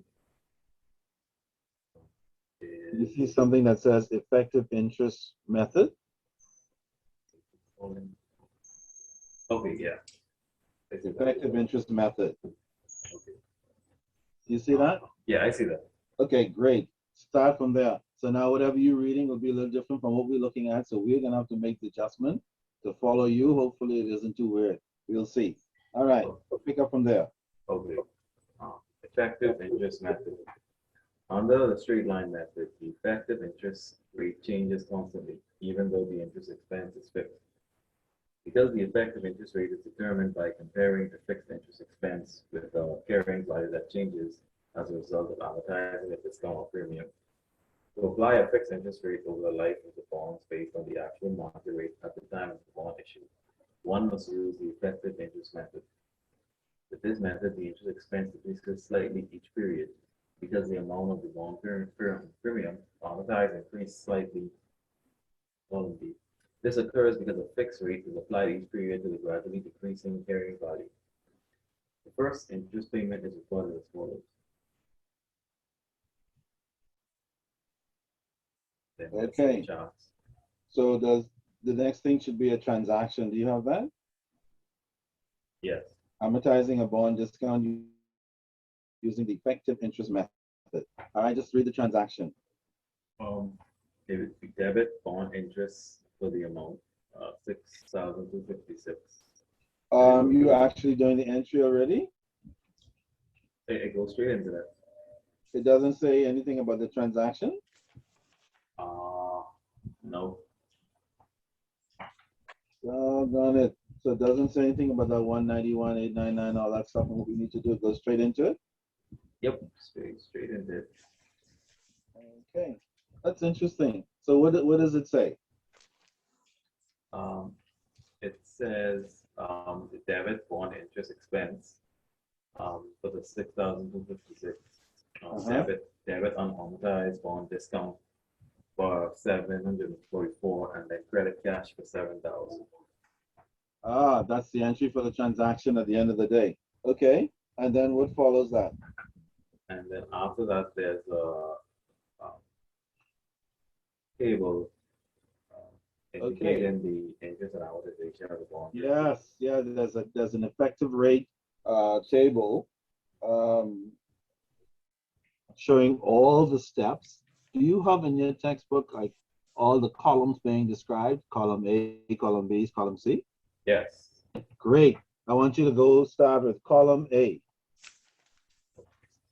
Column A is the carrying value at the beginning of the period. I'm going to go along the columns, reading titles. Yeah, it should tell you some stuff like in column A, the face value minus the unamortized. Do you have that stuff? Well, it doesn't have any equation on the column B. So the carrying value is the first column, and then the second column would be the semi-annual interest expense at 6% to be recorded. Doggone it. And They really yeah. went off into the deep end with the adjustments. Some of them are so similar and others are so simple, different. Okay, well, what we're gonna do, stay in the column section. The current text has a little more information that's a little helpful earlier. So I'll come back to you, Jerry, later when we get past these details and the effective method, but follow it as closely as you can in your text. Okay. All right. Okay, Natasha, we're back to you. Column A. The table, okay. Column A, the first period, when it starts at 0. Oh, sorry, not the table. Column A on the bottom of page 559. The explanation.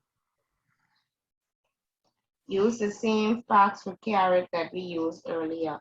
A $200,000 bond issue at 7% with a 5-year maturity and interest to be paid twice a year. The market rate at the time the bonds were issued was 8%, so the bond sold $191,889, a discount of $8,111. Exhibit 3 shows the interest and amortization of the bond discount. Carrying value, interest expense, discount amortized, and discount unamortized. The amounts in Exhibit 3 for period 1 were computed as follows. Amounts are rounded to the nearest dollar. Column 8, the carrying value of the bond is computed as face value minus unamortized discount equals carrying value. $200,000 minus $8,111 equals $191,889. Now, folks, while she's going through this narrative, please keep looking at your table to see what they're referring to so that you don't get completely lost in the process. And if you don't see the connection, just raise a question, because the columns that she's reading is just referring to the table, so we're actually killing two birds with one shot, because they're showing you how the columns and the table is actually established and what the actual numbers are. All right, so keep one eye on the table and one eye on the narrative that she's reading. Good luck with that. Keep going. Column B. Column B, the interest expense to be recorded is the effective interest computed as carrying value times market interest rate times interest time period equals interest expense. $191,889 times 8% times six months, 6/12 equals $7,676. Does everybody see that in the table? Table B. Yes. In table B also, they tell you how to do the calculation in summary right under the letter B. So we have the narrative that we're discussing. We have a narrative in the table. All of this detail is designed to help you understand it easier without pulling out your hair completely. Okay? So you have the narrative, you have the table, and you have the calculations. What you do is what we're doing. Go through them step by step. And when you get your homework, the homework will take you through them again, because there's no magic to it at all. It's all about what you do. Do. Okay. All right. So the 7676 represents what? That's the interest expense. Yeah, the semi-annual interest expense. And you see the calculation. It has the carrying value, which is 191 and change, times the interest rate, times the 6/12, which is the semi-annual period. All right, column C. Column C, the interest paid in the period is a constant amount, computed as face value times face interest rate times interest time period equals interest payments. 200,000 times 7% times 6/12 equals 7,000. Okay, so now we have the actual amount that the company is responsible to pay to investors, 7,000, and the interest above that is the effective rate that we're using based on market, and we'll see how they connect very soon. Okay, column D. Column D, the discount amortized is computed as interest expense minus interest payment equals amortized discount. $7,676 minus 7,000 equals $676. Column E, the unamortized bond discount is computed as discount at the beginning of the period minus current period amortization equals unamortized discount. $8,111 minus $676 equals $7,435. And for those of you who still may not get it, please note, we already know where the 8111 came from. And if you don't remember, you have to go back to that page. That is the unamortized discount for this bond that was issued at a discount. It's the difference between 200,000 face value, 199 and change that they got for actually issuing the bond. Okay, so that is the unamortized discount or expense that the company incurs for issuing that bond at a discount.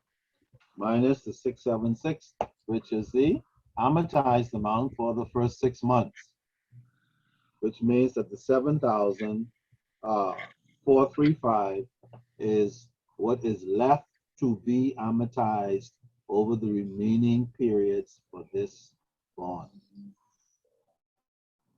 Been referred to as the unamortized portion. Out of the total discount, 676 is amortized in the first 6 months. The unamortized portion that is left is 7,435. All right. Any more columns?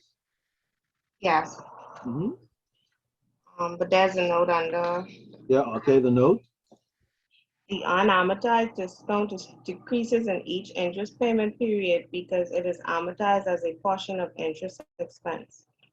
Column F, the And carrying value. again, sorry, that's just a reminder, just like depreciation, every period, depreciation reduces the face value or the carrying value. The same thing here. Every time we amortize a part of the discount, the unamortized portion gets lower and lower and lower until it finally gets to 0. Okay. Column F, the carrying value of the bonds at the end of the period is computed as carrying value at beginning of period plus amortization during period equals carrying value at end of period. $191,889 plus $676 equals $192,565. Okay, and then that note. Notice that the sum of the carrying value and the unamortized discount, column F plus column E, always equals the face value of the bonds. For example, $192,565 plus $7,435 equals $200,000. Absolutely, because every time we amortize, every 6 months when we amortize the bonds for that, the bond discount for that period, in this case it's $676, it is added to the carrying value. And so by the time the bond matures in 5 years, the carrying value will no longer be the original issue amount that they receive of 191, but it will be up to 200,000, which is exactly equal to the amount that the company has to pay the investor at the end of 5 years. The only reason why amortization of interest comes up is because the bonds were initially issued at a discount, and the discount has to be expensed over the 5-year life of the bond. That's the only reason that exists.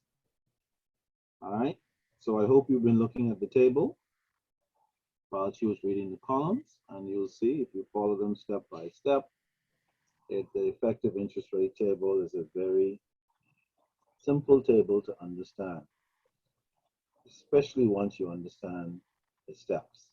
Okay. Will I give you an effective interest table for homework? Very likely. Will I give you one for an exam? Maybe, but I wouldn't be asking you if I give you a question to do all of the periods. I might say, calculate using the effective interest table, calculate the details for the first 3 years or 3 periods or 4 periods. So you don't spend the whole exam time creating this table. Remember, in the real world, this table is in the software. So once you put in information, the whole table comes out in about 2 seconds. And that's fabulous. However, what is more important than that fabulous stuff by the computer is that you understand what to put in, and you understand what comes out, and you understand how to analyze it, how to use it, and how to make it work for you and or your organization. You as an investor, or your organization as the borrower who has issued these bonds. Okay? All right, let's look at the journal entry then. Now that we have all that information, why do we debit bond interest expense for 7676? That's my question. Of course, you have the responsibility to read through the analysis. Do I encourage you to do that? Hell yes. So sometimes they make the journal entry easier to understand. But since we're now sort of experts, what does the journal entry tell? Why do we debit bond interest expense? Anyone?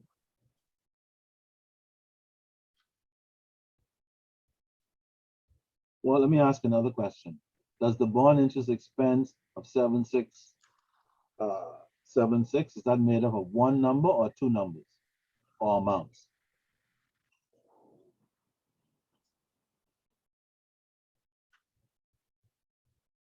According to what Natasha said in all those columns. It's made up of two amounts. Two amounts. Does anybody know which two amounts?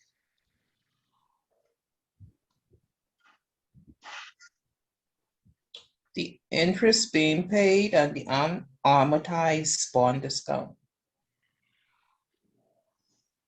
That's about 90% correct. Yeah. It is the interest that is being paid to the investor for the first 6 months, which is $7,000. And then the 676 is not really the amortized amount. The unamortized bond It's discount. not really the unamortized amount. It's really the amortized amount.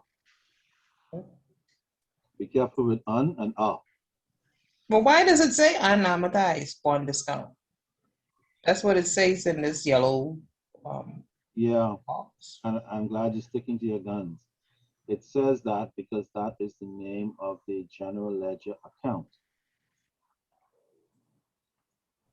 If you look in the blue box, you'll see the blue box says unamortized bond discount, right? Mm-hmm. And the reason that is so because when the account was set up, the total 8111 was what?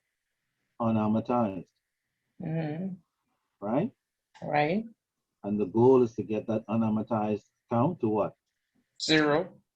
And so therefore, every time we calculate every 6 months, when we do an amortization, see that word amortization, we reduce the unamortized account by that amount until we finally get to 0. So yes, the name of the account is unamortized bond discount, but the 676 is the amortized portion of the unamortized portion. Okay. I know Okay. Okay. Yeah. All right. So we debit interest expense, bond interest expense for 776. What do we credit?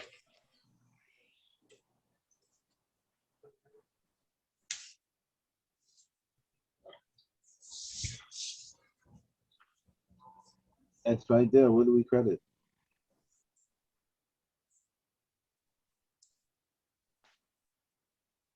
Credit cash, We credit cash for how much? 7,000. Why don't we credit cash for 7676?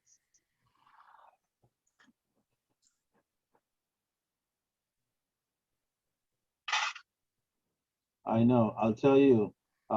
This is what I mean. This is the part of accounting that you have to practice over time. It's no magic. So when you hear persons who have been in the field for a while saying things, it's not because like they got up with some super genius talent and all that stuff. This doesn't work that way. It's because you have to actually study it, work it, practice it, analyze it, discuss it, argue over it, and all kinds of stuff before things become clear. So don't worry about it. It doesn't jump off the page. It doesn't work that way. It takes time to learn it and understand it, analyze it. Okay? The reason why we don't debit cash for 7676 is because only $7,000 is paid to the investor. The other 676 is the amortized amount, which will ultimately reduce the unamortized account to 0. Remember, the original unamortized account has a debit or credit balance.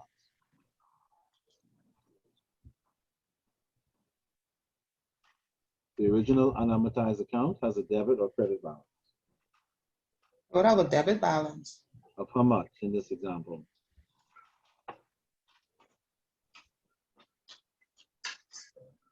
You're right. Of how much in this example? This one? What would be the debit balance amount and unamortized discount?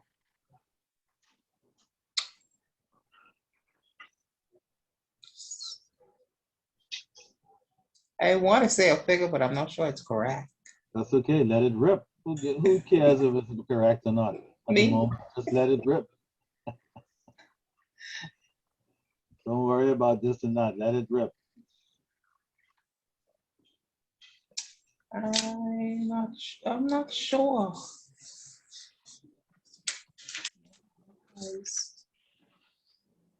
Cheryl, it's a good thing we're doing this virtually. If you were in the classroom, I'd probably come over and choke it out of you, right or wrong. Let it rip. Would that be the 8,111? Yes. See, sometimes you're right. Well, Cheryl, both. Yes. One of the reasons why we don't achieve our full thinking is we keep worrying about whether we're wrong or not and what people are gonna say. They're gonna say I dumb. They're gonna say I don't know what I'm. Man, let me say it. That is correct, Cheryl. Let me just get that right. You are right. But the point I'm making, don't worry about whether it's right or wrong. If it's wrong, so what? Then you find out what the right thing is. But many times you're gonna be right. That's my point. Okay? I'll give you another life example to support this whole thing. Little Sam, that's my first son. He is a computer science guy. Great talent, knows all kinds of crap. I said, son, I know you work for this firm, engineering firm in the IT department. That's good. I said, but have you thought about making a few bucks on the side using your talent and skills? He said, I thought about it, Dad. Why? I said, because you'll be surprised to know how many extra dollars you can make if you put your talents to work even outside of your job. For example, son, how many people live in the apartment complex in Albany where you live? He said, oh, Dad, there are several buildings. I said, really? And how many people you'd estimate per building? He said, well, maybe about 25 to 50 persons per building times 3 buildings. I said, okay, so I'm walking him just like I'm walking you guys through some of this crap. I said, oh, for an average of 75 household people. I said, have you thought about going online and getting some business cards done and going from door to door and said, I'm a computer guy. I live in the complex. If you have any problems, call me at this number. Oh, well, Dad, you're probably right. That's a good idea. I said, I know it's a good idea, dude. They may not call you for a month or 3 months or 6 months, but sooner or later, somebody's computer is going to go down. Instead of having to go down to the hell somewhere to get a computer person to come and wait all that time, what do you think they're going to do, Cheryl? They're going to call the closest one available. And not only that, they're going to say, Marianne, he's right in our complex over there. And I'm like, before you know it, word will get around that they have a computer guy on the compound. Start multiplying that by $80 an hour, Mr. Wilkinson. Or do you need me to come over there and put a gun to your head? But I know why he wouldn't do it. Because he thinks that what he's doing now is sufficient. He's afraid to deal with people directly, maybe. He don't want to hear people's egg, whatever it is. The moral of the story, Cheryl, don't let what people, and the others, Davina, Natasha, and Jerry, man, don't worry about what people think. The hell with it. Let it rip. Okay. Where was I before Cheryl caused me to divert? But is it 11,111? Damn right it is. Yes, it is. Absolutely it is. Okay? That is the debit that goes in unamortized bond discount. And every time you amortize it every 6 months, 676 reduces it by that amount, increases the carrying value until unamortized bond discount is 0. And by that time, it has been expensed by the correct amounts for every period until the 5 years are done. That's what we mean by accounting is a very orderly, systematic process.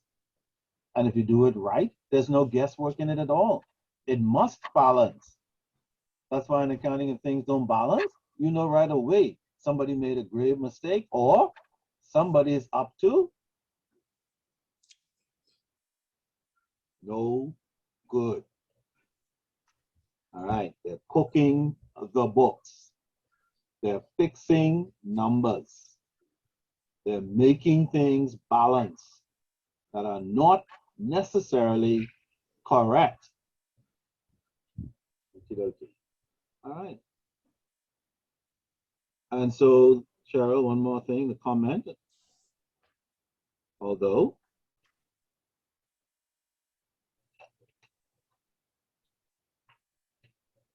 Cheryl? Beg your pardon? Oh, sorry, page 561, the comment. 551. Oh, who was reading? Cheryl? Who's or reading? I Natasha, thought we finished Sorry, Tasha. sorry, Cheryl. Natasha, 561. okay. Although an interest and amortization table is useful because it can be prepared in advance for all periods, it is not necessary to have one to determine the amortization of a discount for any one interest payment period. It is necessary only to multiply the carrying value by the effective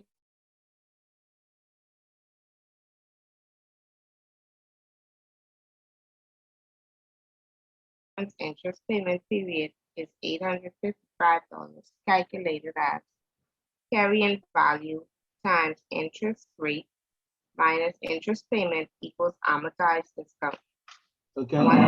So again, that's another method of doing it that's a little simpler than the previous calculations. But in any event, at the end of the day, you get the same end result. And then the exhibit, what does the exhibit say, Natasha? Exhibit 4. 4, which is based on the data in Exhibit 3, shows how the effective interest method affects the amortization of a bond discount. Notice that the carrying value at the beginning of period 1, the issue price, is initially less than the face value, but that it gradually increases toward the face value over the life of the bond issue. Notice also that interest expense exceeds interest payments by the amount of the bond discount amortized. Interest expense increase gradually over the life of the bond because it is based on the gradually increasing carrying value multiplied by the market interest rate. Okay, so that's just further explanation for something we already know. All right. Jerry, do you have the amortizing a bond premium heading? Yeah, I have that. Okay, let's see what you have to say in your text. Start from under that heading. Yeah, start from under that heading. Okay, it says in our earlier example of bonds issued at a premium, Bharat Corporation issued $200,000 of 5-year bonds at a time when the market interest rate was 6% and the face interest rate was 7%. The bond sold for $208,530, which resulted in an unamortized bond premium of $8,530. Like a discount, a premium must be amortized over the life of the bond so it can be matched to its effects on interest expense during that period. In the following sections, we calculate Bharat's total interest cost and amortize its bond premium using the straight line and effective interest method. All right, so now we're amortizing a bond premium. In case you haven't noticed it yet, it's just the opposite of amortizing a bond discount. Do you see that, everybody? Amortizing a bond premium is the opposite of amortizing a bond discount. So, for example, the face value of the bond remains what? Even though we're amortizing a premium, the face value remains what? 200,000. Yep, and the interest remains what?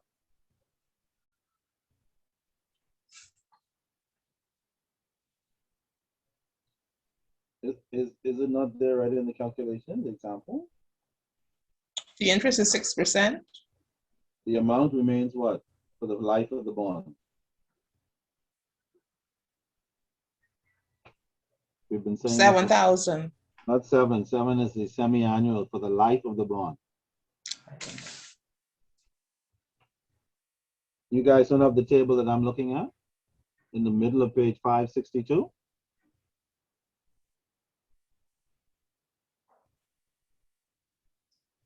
The 5-year period.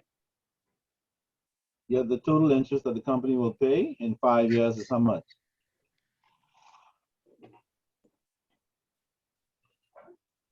You don't see the table that I'm looking at in 562 in the middle of the page?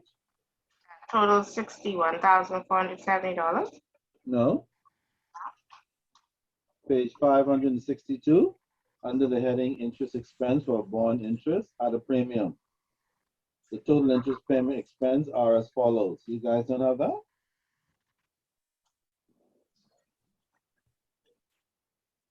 Wow, this is interesting. Um, Are you guys on page 562 or only me? yes. Okay. You don't see any numbers on that Cash to be page? paid to bondholders. Well, what is the face value at maturity for this bond at a premium?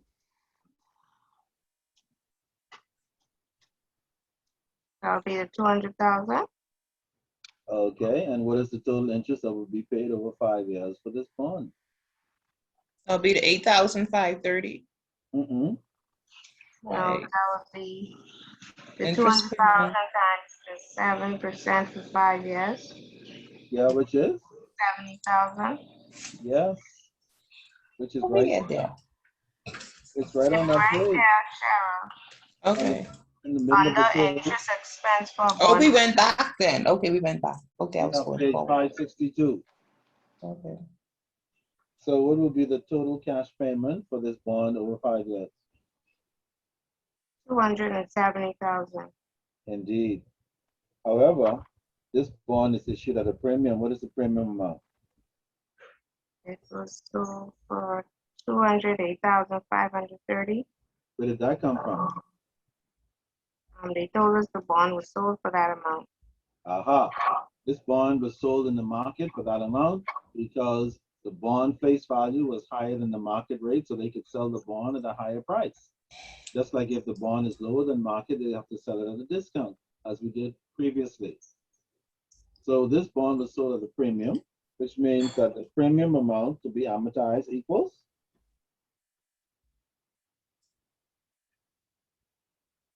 the premium is anything over face. So 8,530. Absolutely.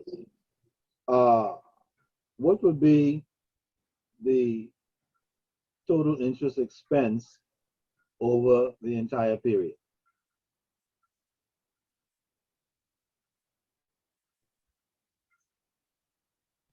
That would be 61,470. Absolutely. Okay, just want to make sure we're on the same page. Okay, and then we show another way of arriving at the 61,470. We take the 70,000 that we will pay to bondholders over 5 years, and what do? We subtract the what? He subtracts the premium bond Yeah. premium. Yeah, we subtract the bond premium. Just remember that calculating amortizing a bond premium is just the opposite of amortizing a bond discount. The rules are the same. So we did all the steps when we did the discount, and we're not going to do all the steps with premium because the steps are the same. Instead of bond discount, we have bond premium, still 10 periods, and therefore every 6 months under the straight line method, it will be what?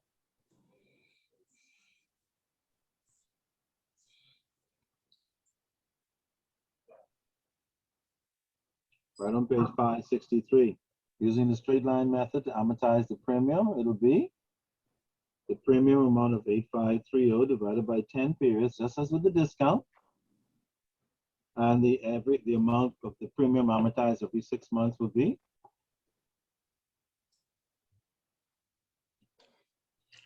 853. absolutely $853. How much interest will be paid out to every 6 months to the bondholders in cash? It's right there. The amount being paid over would be the 7,000. Yes. And therefore, what would be the unamortized premium amount? It's right there. It follows the 7,000. That'll be the 7,000 less the 853. 7,000 minus the 853, 853 equals? which will give you the 6,147. Yes. Okay.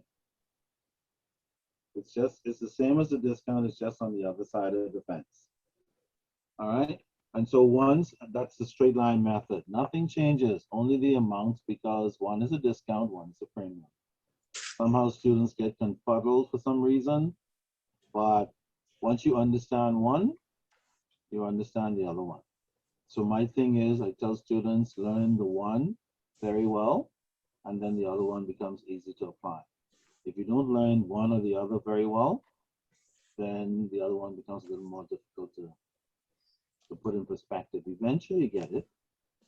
Some get it during homework time, some get it during exam time, and some don't get it until after the semester is over. I get it. The semester is over. All right.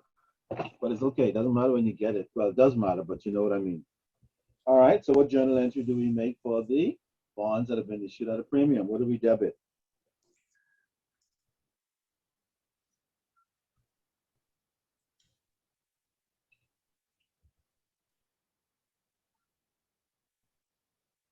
Anyone? What do we debit?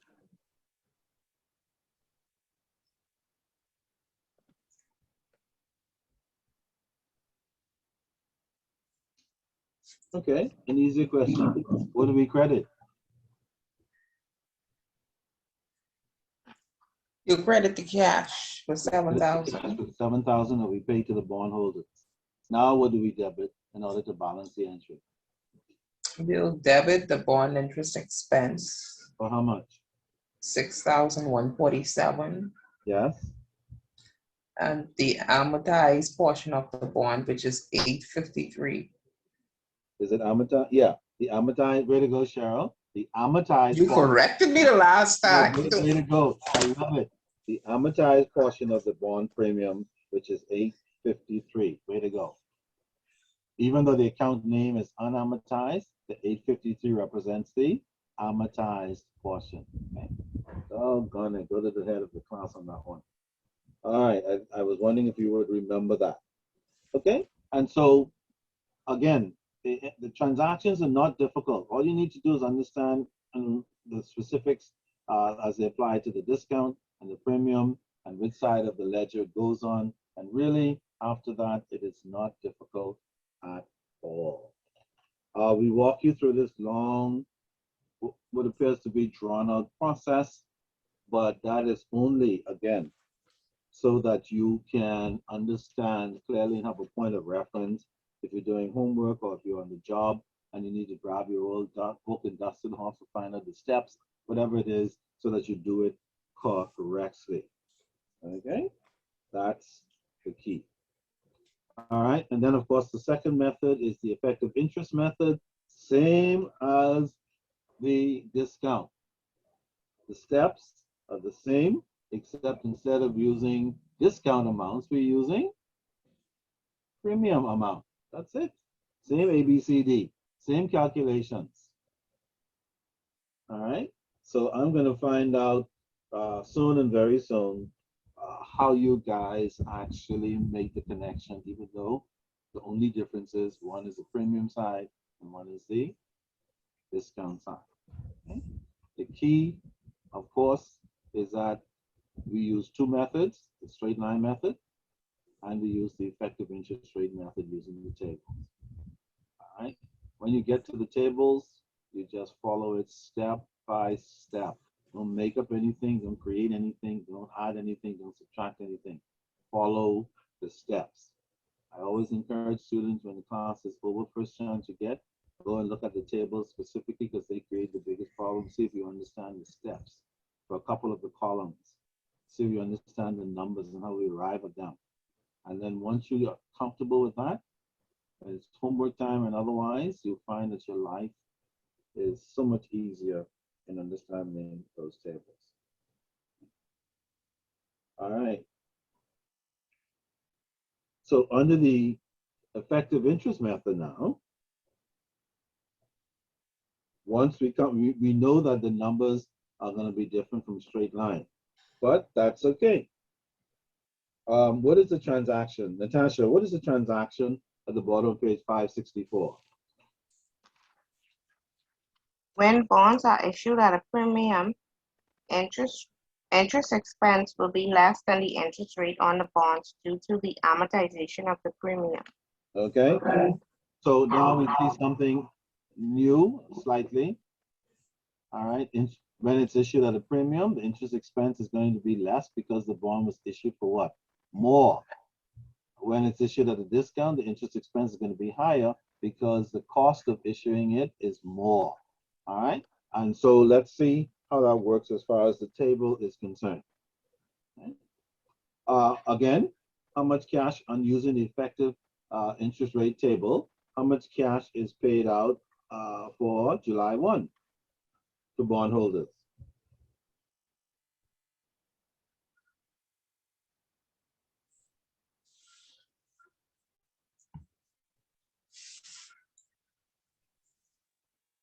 Top of page 565, how much cash is paid out in that journal entry? 7,000. Still 7,000. So when exam time comes, even if you don't remember the debit, for God's sake, put the credit to cash, or whatever that works out to be, because that's an easy calculation. That's an easy point. All right. The only challenge might be to some persons, what do we debit? In this instance, what do we debit?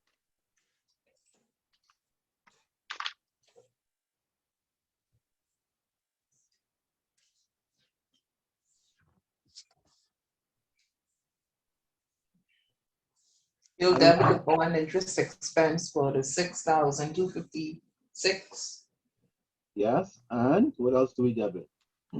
and the unamortized portion of the bond premium, which is 744. Now, those entries are correct. The question is, where did those numbers come from? Okay, where did those debits come from?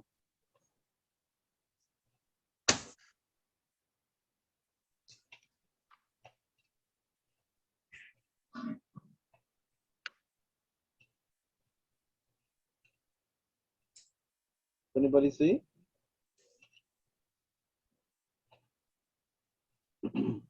Well, go to Exhibit 5,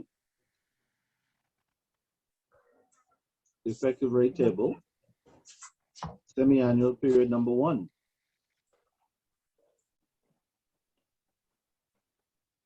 Column B. Everybody see that? Yep. Yep. How did we get that figure? What did we do? Well, one is the interest. Well, the I mean, how did we get the 6256? 6256. Yeah.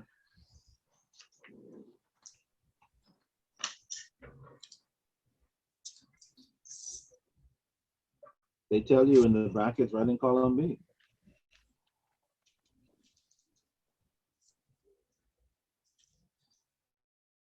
That's the 3% of the bond that was issued. Well, 3% of A. What is A? A was the oh, that's the value of the bond plus the interest. What figure would that be?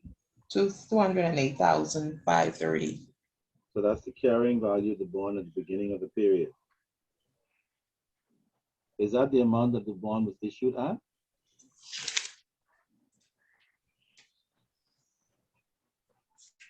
No, it was issued at 200,000. No, it wasn't. This bond was issued. It was at, sold at 208,530. well, yeah, which is the same as column A. Right. So That's what it was sold at. Yeah, that's the issue amount. It was sold at a premium. Yeah. And so to calculate the first semi-annual payment, it's 3% of A. So 3% of A equals what?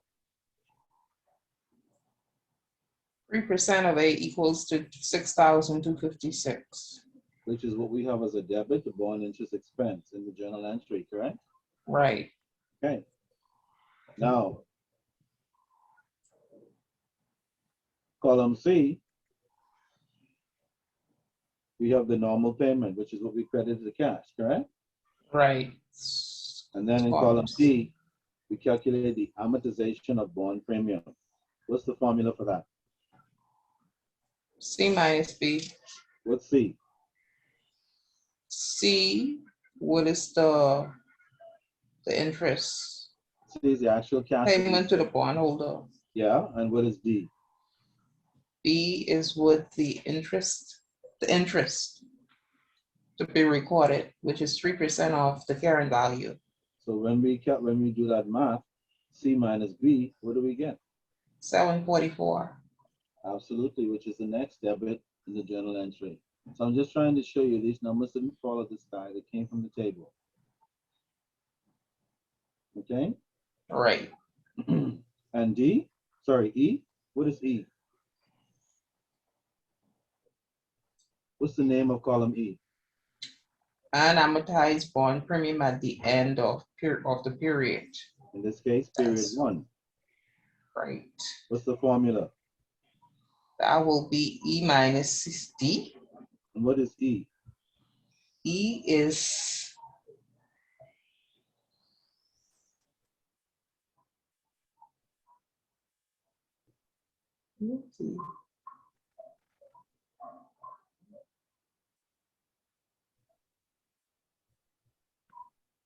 Well, look at column E. Look at column E at semi-annual interest period 0. When the okay. bond is issued. That was the beginning amortized amount.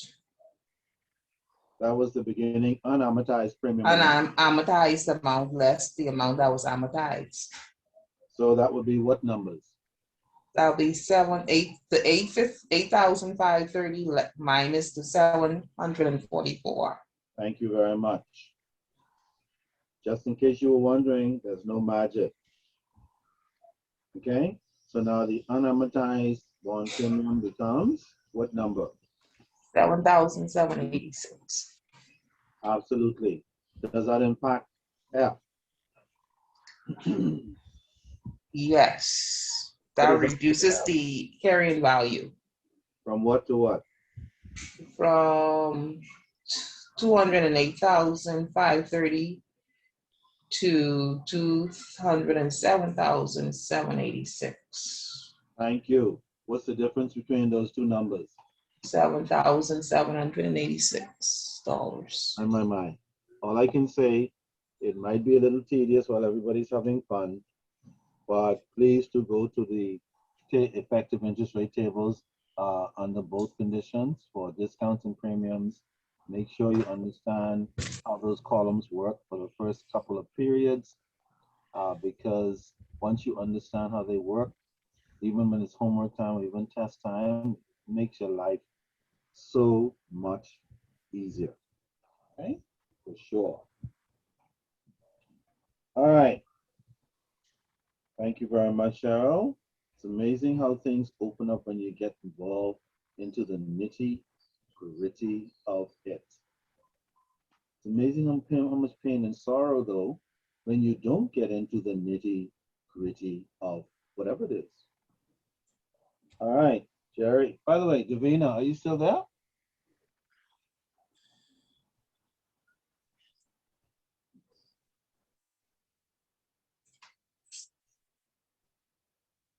Davina, are you still there? Those Does anybody know where Davina went? she's still locked in, but I know, I'm waiting for it. I'm still here.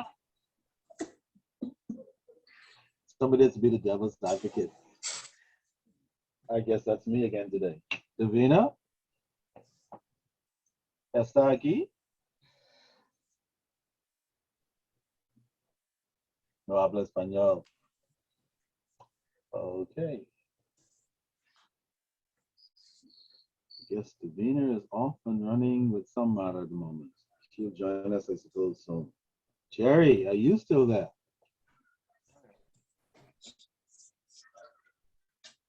Hello? Jerry, are you still there? Can you hear me? I'm still there. Great. Do you have a section in your text called retirement of bonds?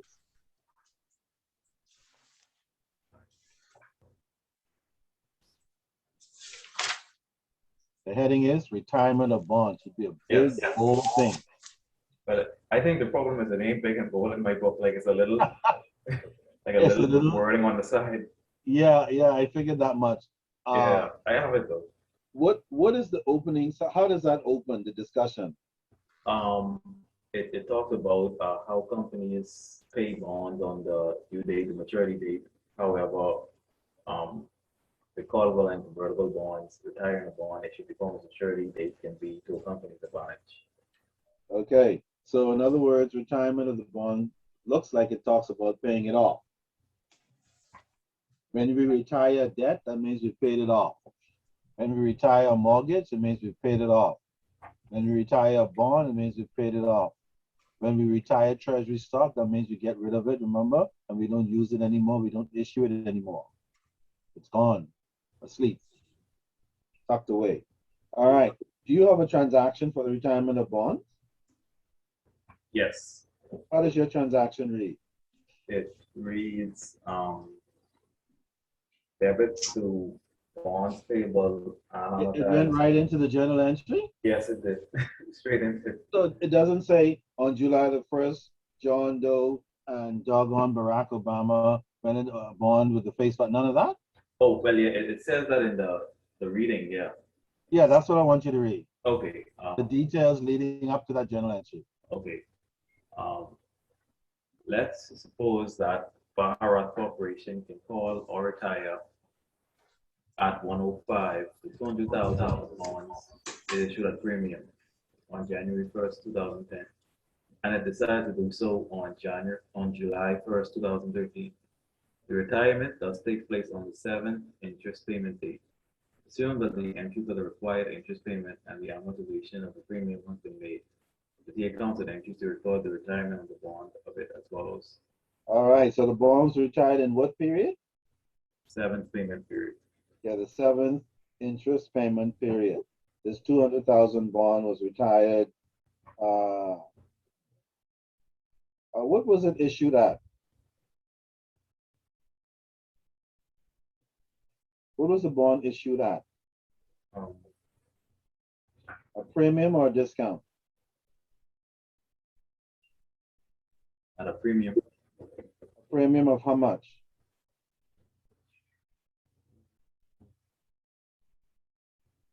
They didn't say? They didn't say 104 point something? Yeah, that's right. Yeah, I was about to say that. Yeah, 104.265. Absolutely. So this is a bond that was issued at a premium, and the company decided to retire it before the maturity date in the seventh period. So having said that, we have an analysis of the transaction as usual.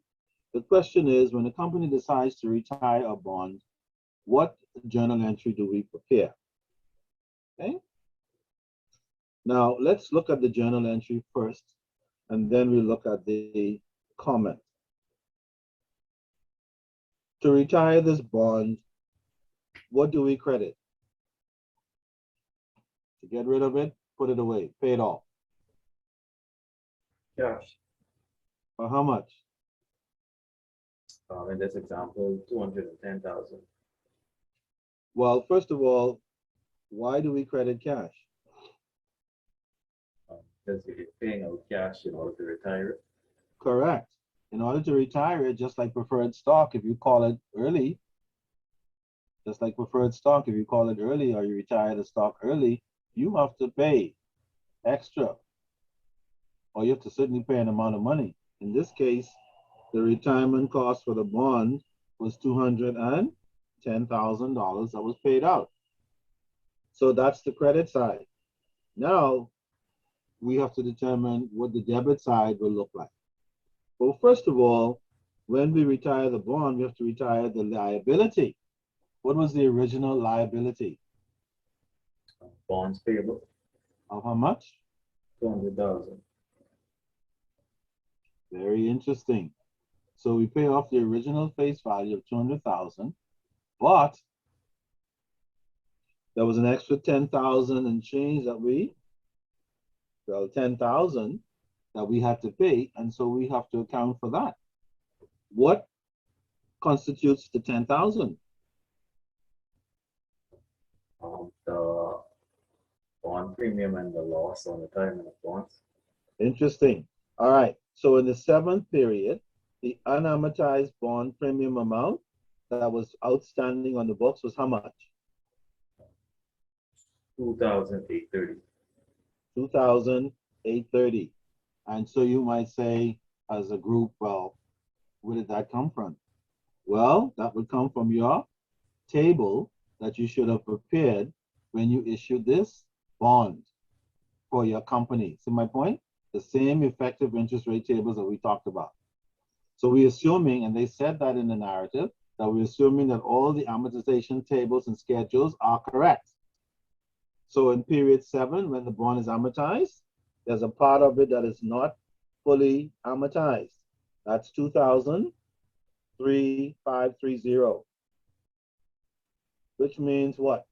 That the difference represents a what?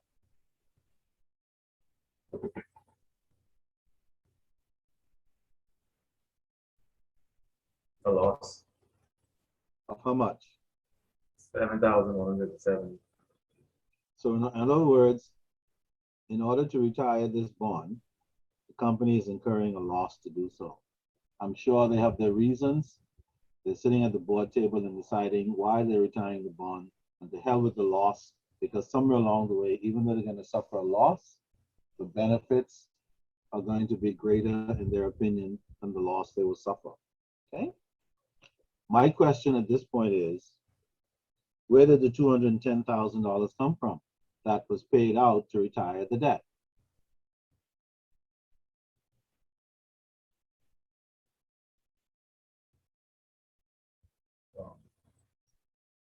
Where did it, which account it came from?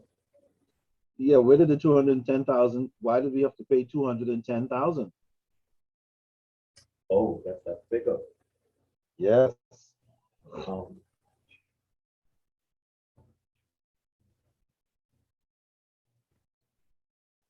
I would say because of the interest.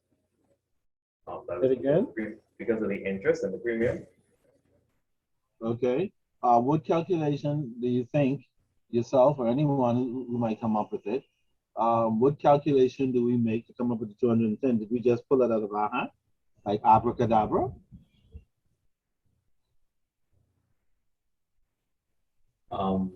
No, that would be the difference in the I'm trying to think of the word I'm trying to use. The difference between the premium, which was 105, I mean 104.65, and then the 105, which is Now the we're getting warm. Okay, that's what I was hoping. You start digging into it. If we multiply 200,000 by 1.05, what do we get? 210,000. Can I rest my case now? That's how we got the 210,000. Okay? Mhm. Remember, in the transaction, the company calls or retires the bond at 1.05%. So therefore, they said, we're going to retire it, and this is what we'll pay, 1.05%, which is an extra $10,000 over the principal of 200,000. Okay? However, what happened? This particular company had issued the bonds at a premium of what?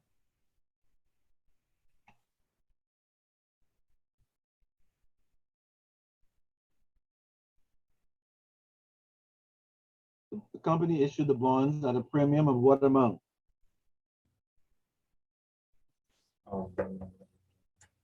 Sorry? 104.265. 104.265, yes. So when they issued the bonds at a premium of 104.265, what was that amount at the time? 200,000. 300,000? 200,000. Well, the face amount was 200, but if you issue at a premium, you have to multiply the face amount by the premium amount, which is? Oh, the 1.04, the 104.265. Which equals?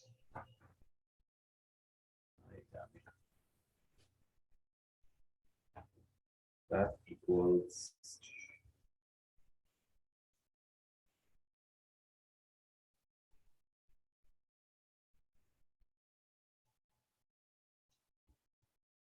$208,530. Aha. So when this bond was issued at a premium initially, it was issued at 208,000 and how much? 530. Good. However, when it was retired at 105. Therefore, was it retired at more or less than the original issue? More. More, by the difference of 1.05 minus 1.04.265, correct? Yes. Okay, okay. So, what is the difference between the retirement amount and the premium issue amount? Dollars. That is $1,470. $1,470. 470. Interesting. So therefore, when we look at our retirement journal entry, we say, okay, we paid $210,000 for the 105 issue to retire it. We pay off out of that $210,000, we pay off the debt of $200,000. We take $2,830 and we bring the unamortized bond premium account to zero. However, we have a problem because the debit side is greater than the credit side. What is the total amount of the debit side in this journal entry? The total. In this entry, it's 210,000. Yeah, what's the total amount of the debits?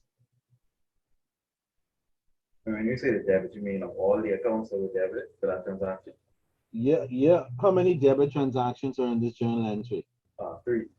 What is the total? 210,000. Okay. However, 200,000 went to what? Bonds payable. 28, whatever, 30 went to. Unamortized bond premium. So that's a total of how much? Those two. 2,830. Interesting. So the question now is, why is that 7170 considered a loss? Anybody can answer, not just Jerry. This one. I feel like I'm making up for the time I was silent. Yeah, and everybody's quiet. They're making you make. They take that and that and that. Nobody's answer. That's funny. All right. Anybody can answer that question. Why is the 7170 considered a loss? Because they paid out more than which was all. Yeah, they paid out more. Absolutely. And after covering the face value and the unamortized discount, they still had a 7170 over that they paid. And for this company, it's a loss. Okay? Absolutely. All right. Thank you very much. Jerry, do you have a comment section? Yes. Yeah, read the comment. It says retired 7% bonds at 105. Reading the journal. Not the journal. Do you have like a little thing under the journal entry? It says comment, another explanation. Well, I don't know if this would qualify, but it doesn't say comment. It just says in this entry, the cash paid is face value times the call price. The unamortized bond premium can be found in column E on the table, and the loss on retirement of bond occurs because the call price of the bond is greater than the carrying value. Not sure if that's what the comments. That is it. Anything else? It goes on to talk about the rise in market interest rates and how it can cause the bond to fall considerably below face value. Anything else? Well, it's the whole paragraph reading. It basically don't say this is a comment, it just continues the paragraph. Yeah, I know. In the new text, that has comment and then it yaps about it. So yeah, that's actually it. Okay? What I want you to see is that section he read on how we came up with the 7170. Does everybody see that? the loss on retirement of the bond occurs because the call price of the bond, which is 105, is greater than the carrying value. So the call price is 210,000, and the carrying value at the time that the bond was retired, which would be sitting in the table, was 202,830. All right, and that's how we came up with the loss. And I just want you to know that the loss didn't just come out of somebody's imagination, okay? Which is why it's important that the table is correct, because you will be relying on that table to do some things such as retire a bond and making sure that the numbers are correct. Okay. All right. Way to go, Jerry. Thank you very much. Let me just take a vote. Have we made Jerry pay his debt back yet? Voters? Board members? Natasha, has he paid his debt yet? Because that means no. Natasha, it's hard to vote when the board members are not present at the meeting. Natasha, has he paid his debt to society? That's it. I don't know because I'm not here. Cheryl, has he paid his debt to society yet? Yes, that paid. No, not in full, but paid. Wait, sorry for you, boy. Okay, so we have a mixed crowd here coming up with the September 16 elections. We'll see what happens on voting day for Jerry Rami. All right, conversion of bonds. Okay, Cheryl, why don't you take that one? Because Natasha's gone off for something. When a holder convert bonds to common stock, the company records the common stock at the carrying value of the bonds. The bond liability on the unamortized discount or premium are written off the books. For this reason, no gain or loss on the transaction is recorded. Conversion of bonds to common stock transaction. Suppose that Carrot Corporation does not call its bonds on July 1st, 2017. Instead, the corporation bondholders decide to convert all their bonds to $8 par value common stock under the convertible provision of 40 shares of common stock for each $1,000 bond. Okay, so just like preferred stock, we can convert bonds to common stock as well. Remember when we did preferred stock on contributed capital, we said that some common preferred stock have features where they are considered to be convertible. Some bonds are also convertible, as in this example. So we go to page 568 and look at the journal entry. We can see pretty clearly how the conversion of the bond takes place. All right. First of all, when we convert the bond to common stock, we have to retire the bond, correct? So we have to debit bonds payable for how much?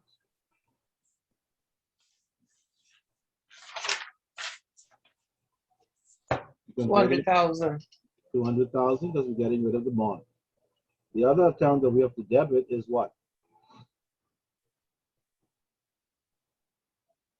We have to debit the unamortized bond premium. Correct, at the time of the conversion. Where do we get that number from again? From the schedule, eh? Yes, from the schedule. That's what I wanted to hear. Now you see how important the schedule becomes for retirements and conversions. If your schedule is up to date and correct, then you are on your way to making a correct entry. Okay? So we debit bonds payable to get rid of the bond. We debit the unamortized premium to get rid of that. So now all the bond issues are dealt with. So now we can move to the credit side of the entry. Since we're converting from bonds to common stock, we now have to credit common stock at par. which is how much?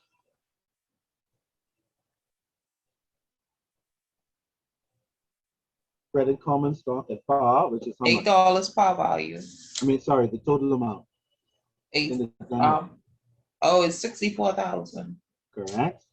And then we credit another contributed capital account called, Additional paid-in capital, for how much? 138,830. I know you thought you'd finished with all that crap already. Remember accounting, it always carries something forward. What's the narrative for this conversion? Converted 7% bonds payable into $8 par value of 138,828 value common stock at a rate of 40 shares for each 100,000 bond. Okay. So if the bonds are usually denominated in $1,000 denominations. So usually the minimum amount, if you want to invest in bonds, you have to have a minimum of $1,000. You typically will not see a bond issue with a face value of less than $1,000 denomination. In this case, the bond total was how much? The bond total was 200,000. And if we divide it by $1,000 denominations, how many, what does that work out to be?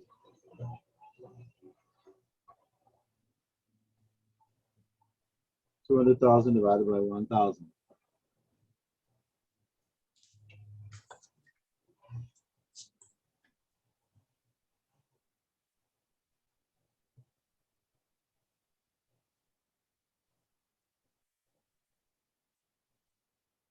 $200,000 divided by 1,000? That's 200. That's 200. 200? Okay, Yes. 200. 200 times 40 is how much? 8,000. Does anybody see where I'm going with this? In other words, in order to convert from bonds to shares, you have to take, since the bonds are in $1,000 denominations, you get 40 shares per 1,000, right? Yeah. Every $1,000 of bonds, you get 40 shares. So in order to find out how many shares you're entitled to get, first of all, you have to understand how to convert the 200,000 of $1,000 to an amount. So 200,000 of $1,000 bonds is equal to 200 times 40. 40, which equals 8,000. 8,000 what? It's 8,000 common stock. Yeah, 8,000 shares, absolutely. And what is going to be the conversion price for the 8,000 common shares?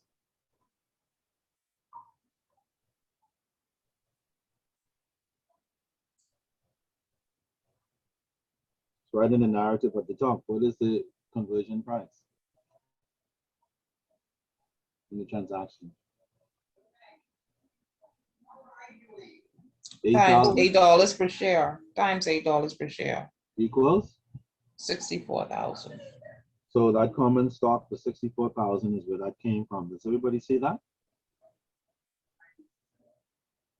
It's important you see it because students get stuck on conversions all the time because they don't get that 200,000 divided by 1,000 times the 40 times the price of the stock on conversion. And sometimes we don't get it because we don't really look at it that closely until crunch time. Let me see. What? Don't man, we didn't do that. So does everybody see where we got the 64,000? Mhm. That only leaves the additional paid-in capital of 138. Where did that come from? Well, we all already know that additional paid-in capital is usually an amount over par. Remember? Yeah. So let's see if that applies here or something else happened. Let's help ourselves. Cheryl, why don't you read the comment? Let's see if that helps us. The unamortized bond premium is found in column E of Exhibit 5 on the 7th period line at a rate of 40 shares for each $100,000 bond. 8,000 shares will be issued with a total par value of 64,000, which is the 8,000 times $8. The common stock account is credited for the amount of the par value of the stock issued. In addition, additional paid-in capital is credited for the difference between the carrying value of the bonds and the par value of the stock issued. Which is 202,830 minus 64,000. my question. Where did the carrying value come from? That consists of the bond payable amount and the. But you don't have to try and figure it out. Go to table. What did they refer you? Which table did they refer you to in this section? The amortization table. What did they call it? Table what? Column E of Exhibit 5. Let's go there. The carrying value. Column E of Exhibit 5. Exhibit 5, column E. Which period are we looking at? We're looking at period 7, Okay. which gives you What's the carrying value in period 7? the carrying value then would be the 202,830. Now do you see it? Yes, Minus the 64,000 that we already calculated. right. So the additional paid-in capital is not a magical number. If you don't know that you have to go to the table to the carrying value and subtract the par value, you will get that question wrong. If you do know, you'll fly through that in 15 seconds and move on. You understand what I mean? Mm-hmm. All right. Okay. So I think we've tortured ourselves enough with these bloody bond issues. The bond section of the long-term liability is always the most painful section. It's as you can see, it's very involved, very complex and very simple at the same time. It's a love-hate relationship in the accounting world, but it's something that we have to do. And for many people, it's a great learning experience, not only for their accounting work, but also for their personal agendas. All right. So we'll stop there today. We only have 1 or 2 concepts. I'll cover those on Thursday when we meet, but I will still assign homework because I think we've done everything and enough, but you should be able to do your homework. Okay. So homework. Due next week, Thursday. For those of you who still have homework outstanding, work like hell this weekend and send it in as quickly as possible. Remember, we are winding down, so you want to get them in as quickly as you can. Next week, we have 2 more classes left, Thursday and Saturday, and then we'll be done. 14 weeks would have passed just like that. And your examination will be the following Saturday. Please make a note. September the 11th at the Institute from 9:30 to 12:30. Please make arrangements to be there. If you need a babysitter, let me know, and so on. Just teasing. But please make a note of that so you're clear and you don't have any incorrect information. Okay? Homework. Number 1, page 590. E as an egg, 6 apple. A as an apple. E6A. Number 2, page 590. E8 apple. Egg 8 apple. They're exercises, so they shouldn't stress you too much. You might be able to do those today. How about that? Number 3, page 592. Problem 1. And finally, page 594, P4, problem number 4. And that's it. All right, remember as usual, if you get stuck, you know where to find me. Time is running out. Whatever you have pending, try and get it done as quickly as possible so you can focus on the new material and your final examination. Luckily for you What was the guys, second question, Mr. Wilkinson? sorry, What was the second question, the second bit? the second problem, homework, Yeah. page number 2, page 590. E as an egg, 8, the number 8, A as an apple. Thank you. All right. The more you get done sooner, the sooner you can focus on the current stuff. The good thing for you guys, you have a week after next week's class to prepare for your examination. Don't wait until the last minute because you have a week.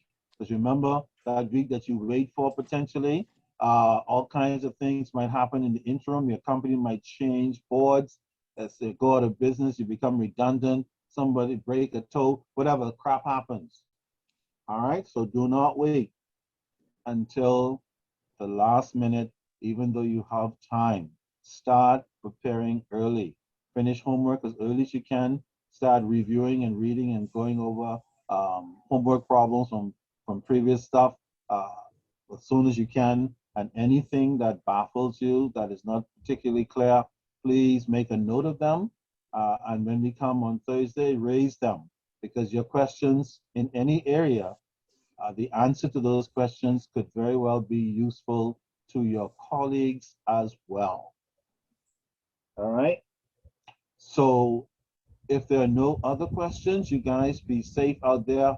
I know you have a lot to do along with your other normal life, but what the hell, let it rip, do it, and soon you will be done. All right. And I'll see you guys next week, Thursday at 6 o'clock. All right. Okay, goodbye, good day, enjoy. Take care. Be safe out there. All right, good day. Good night today.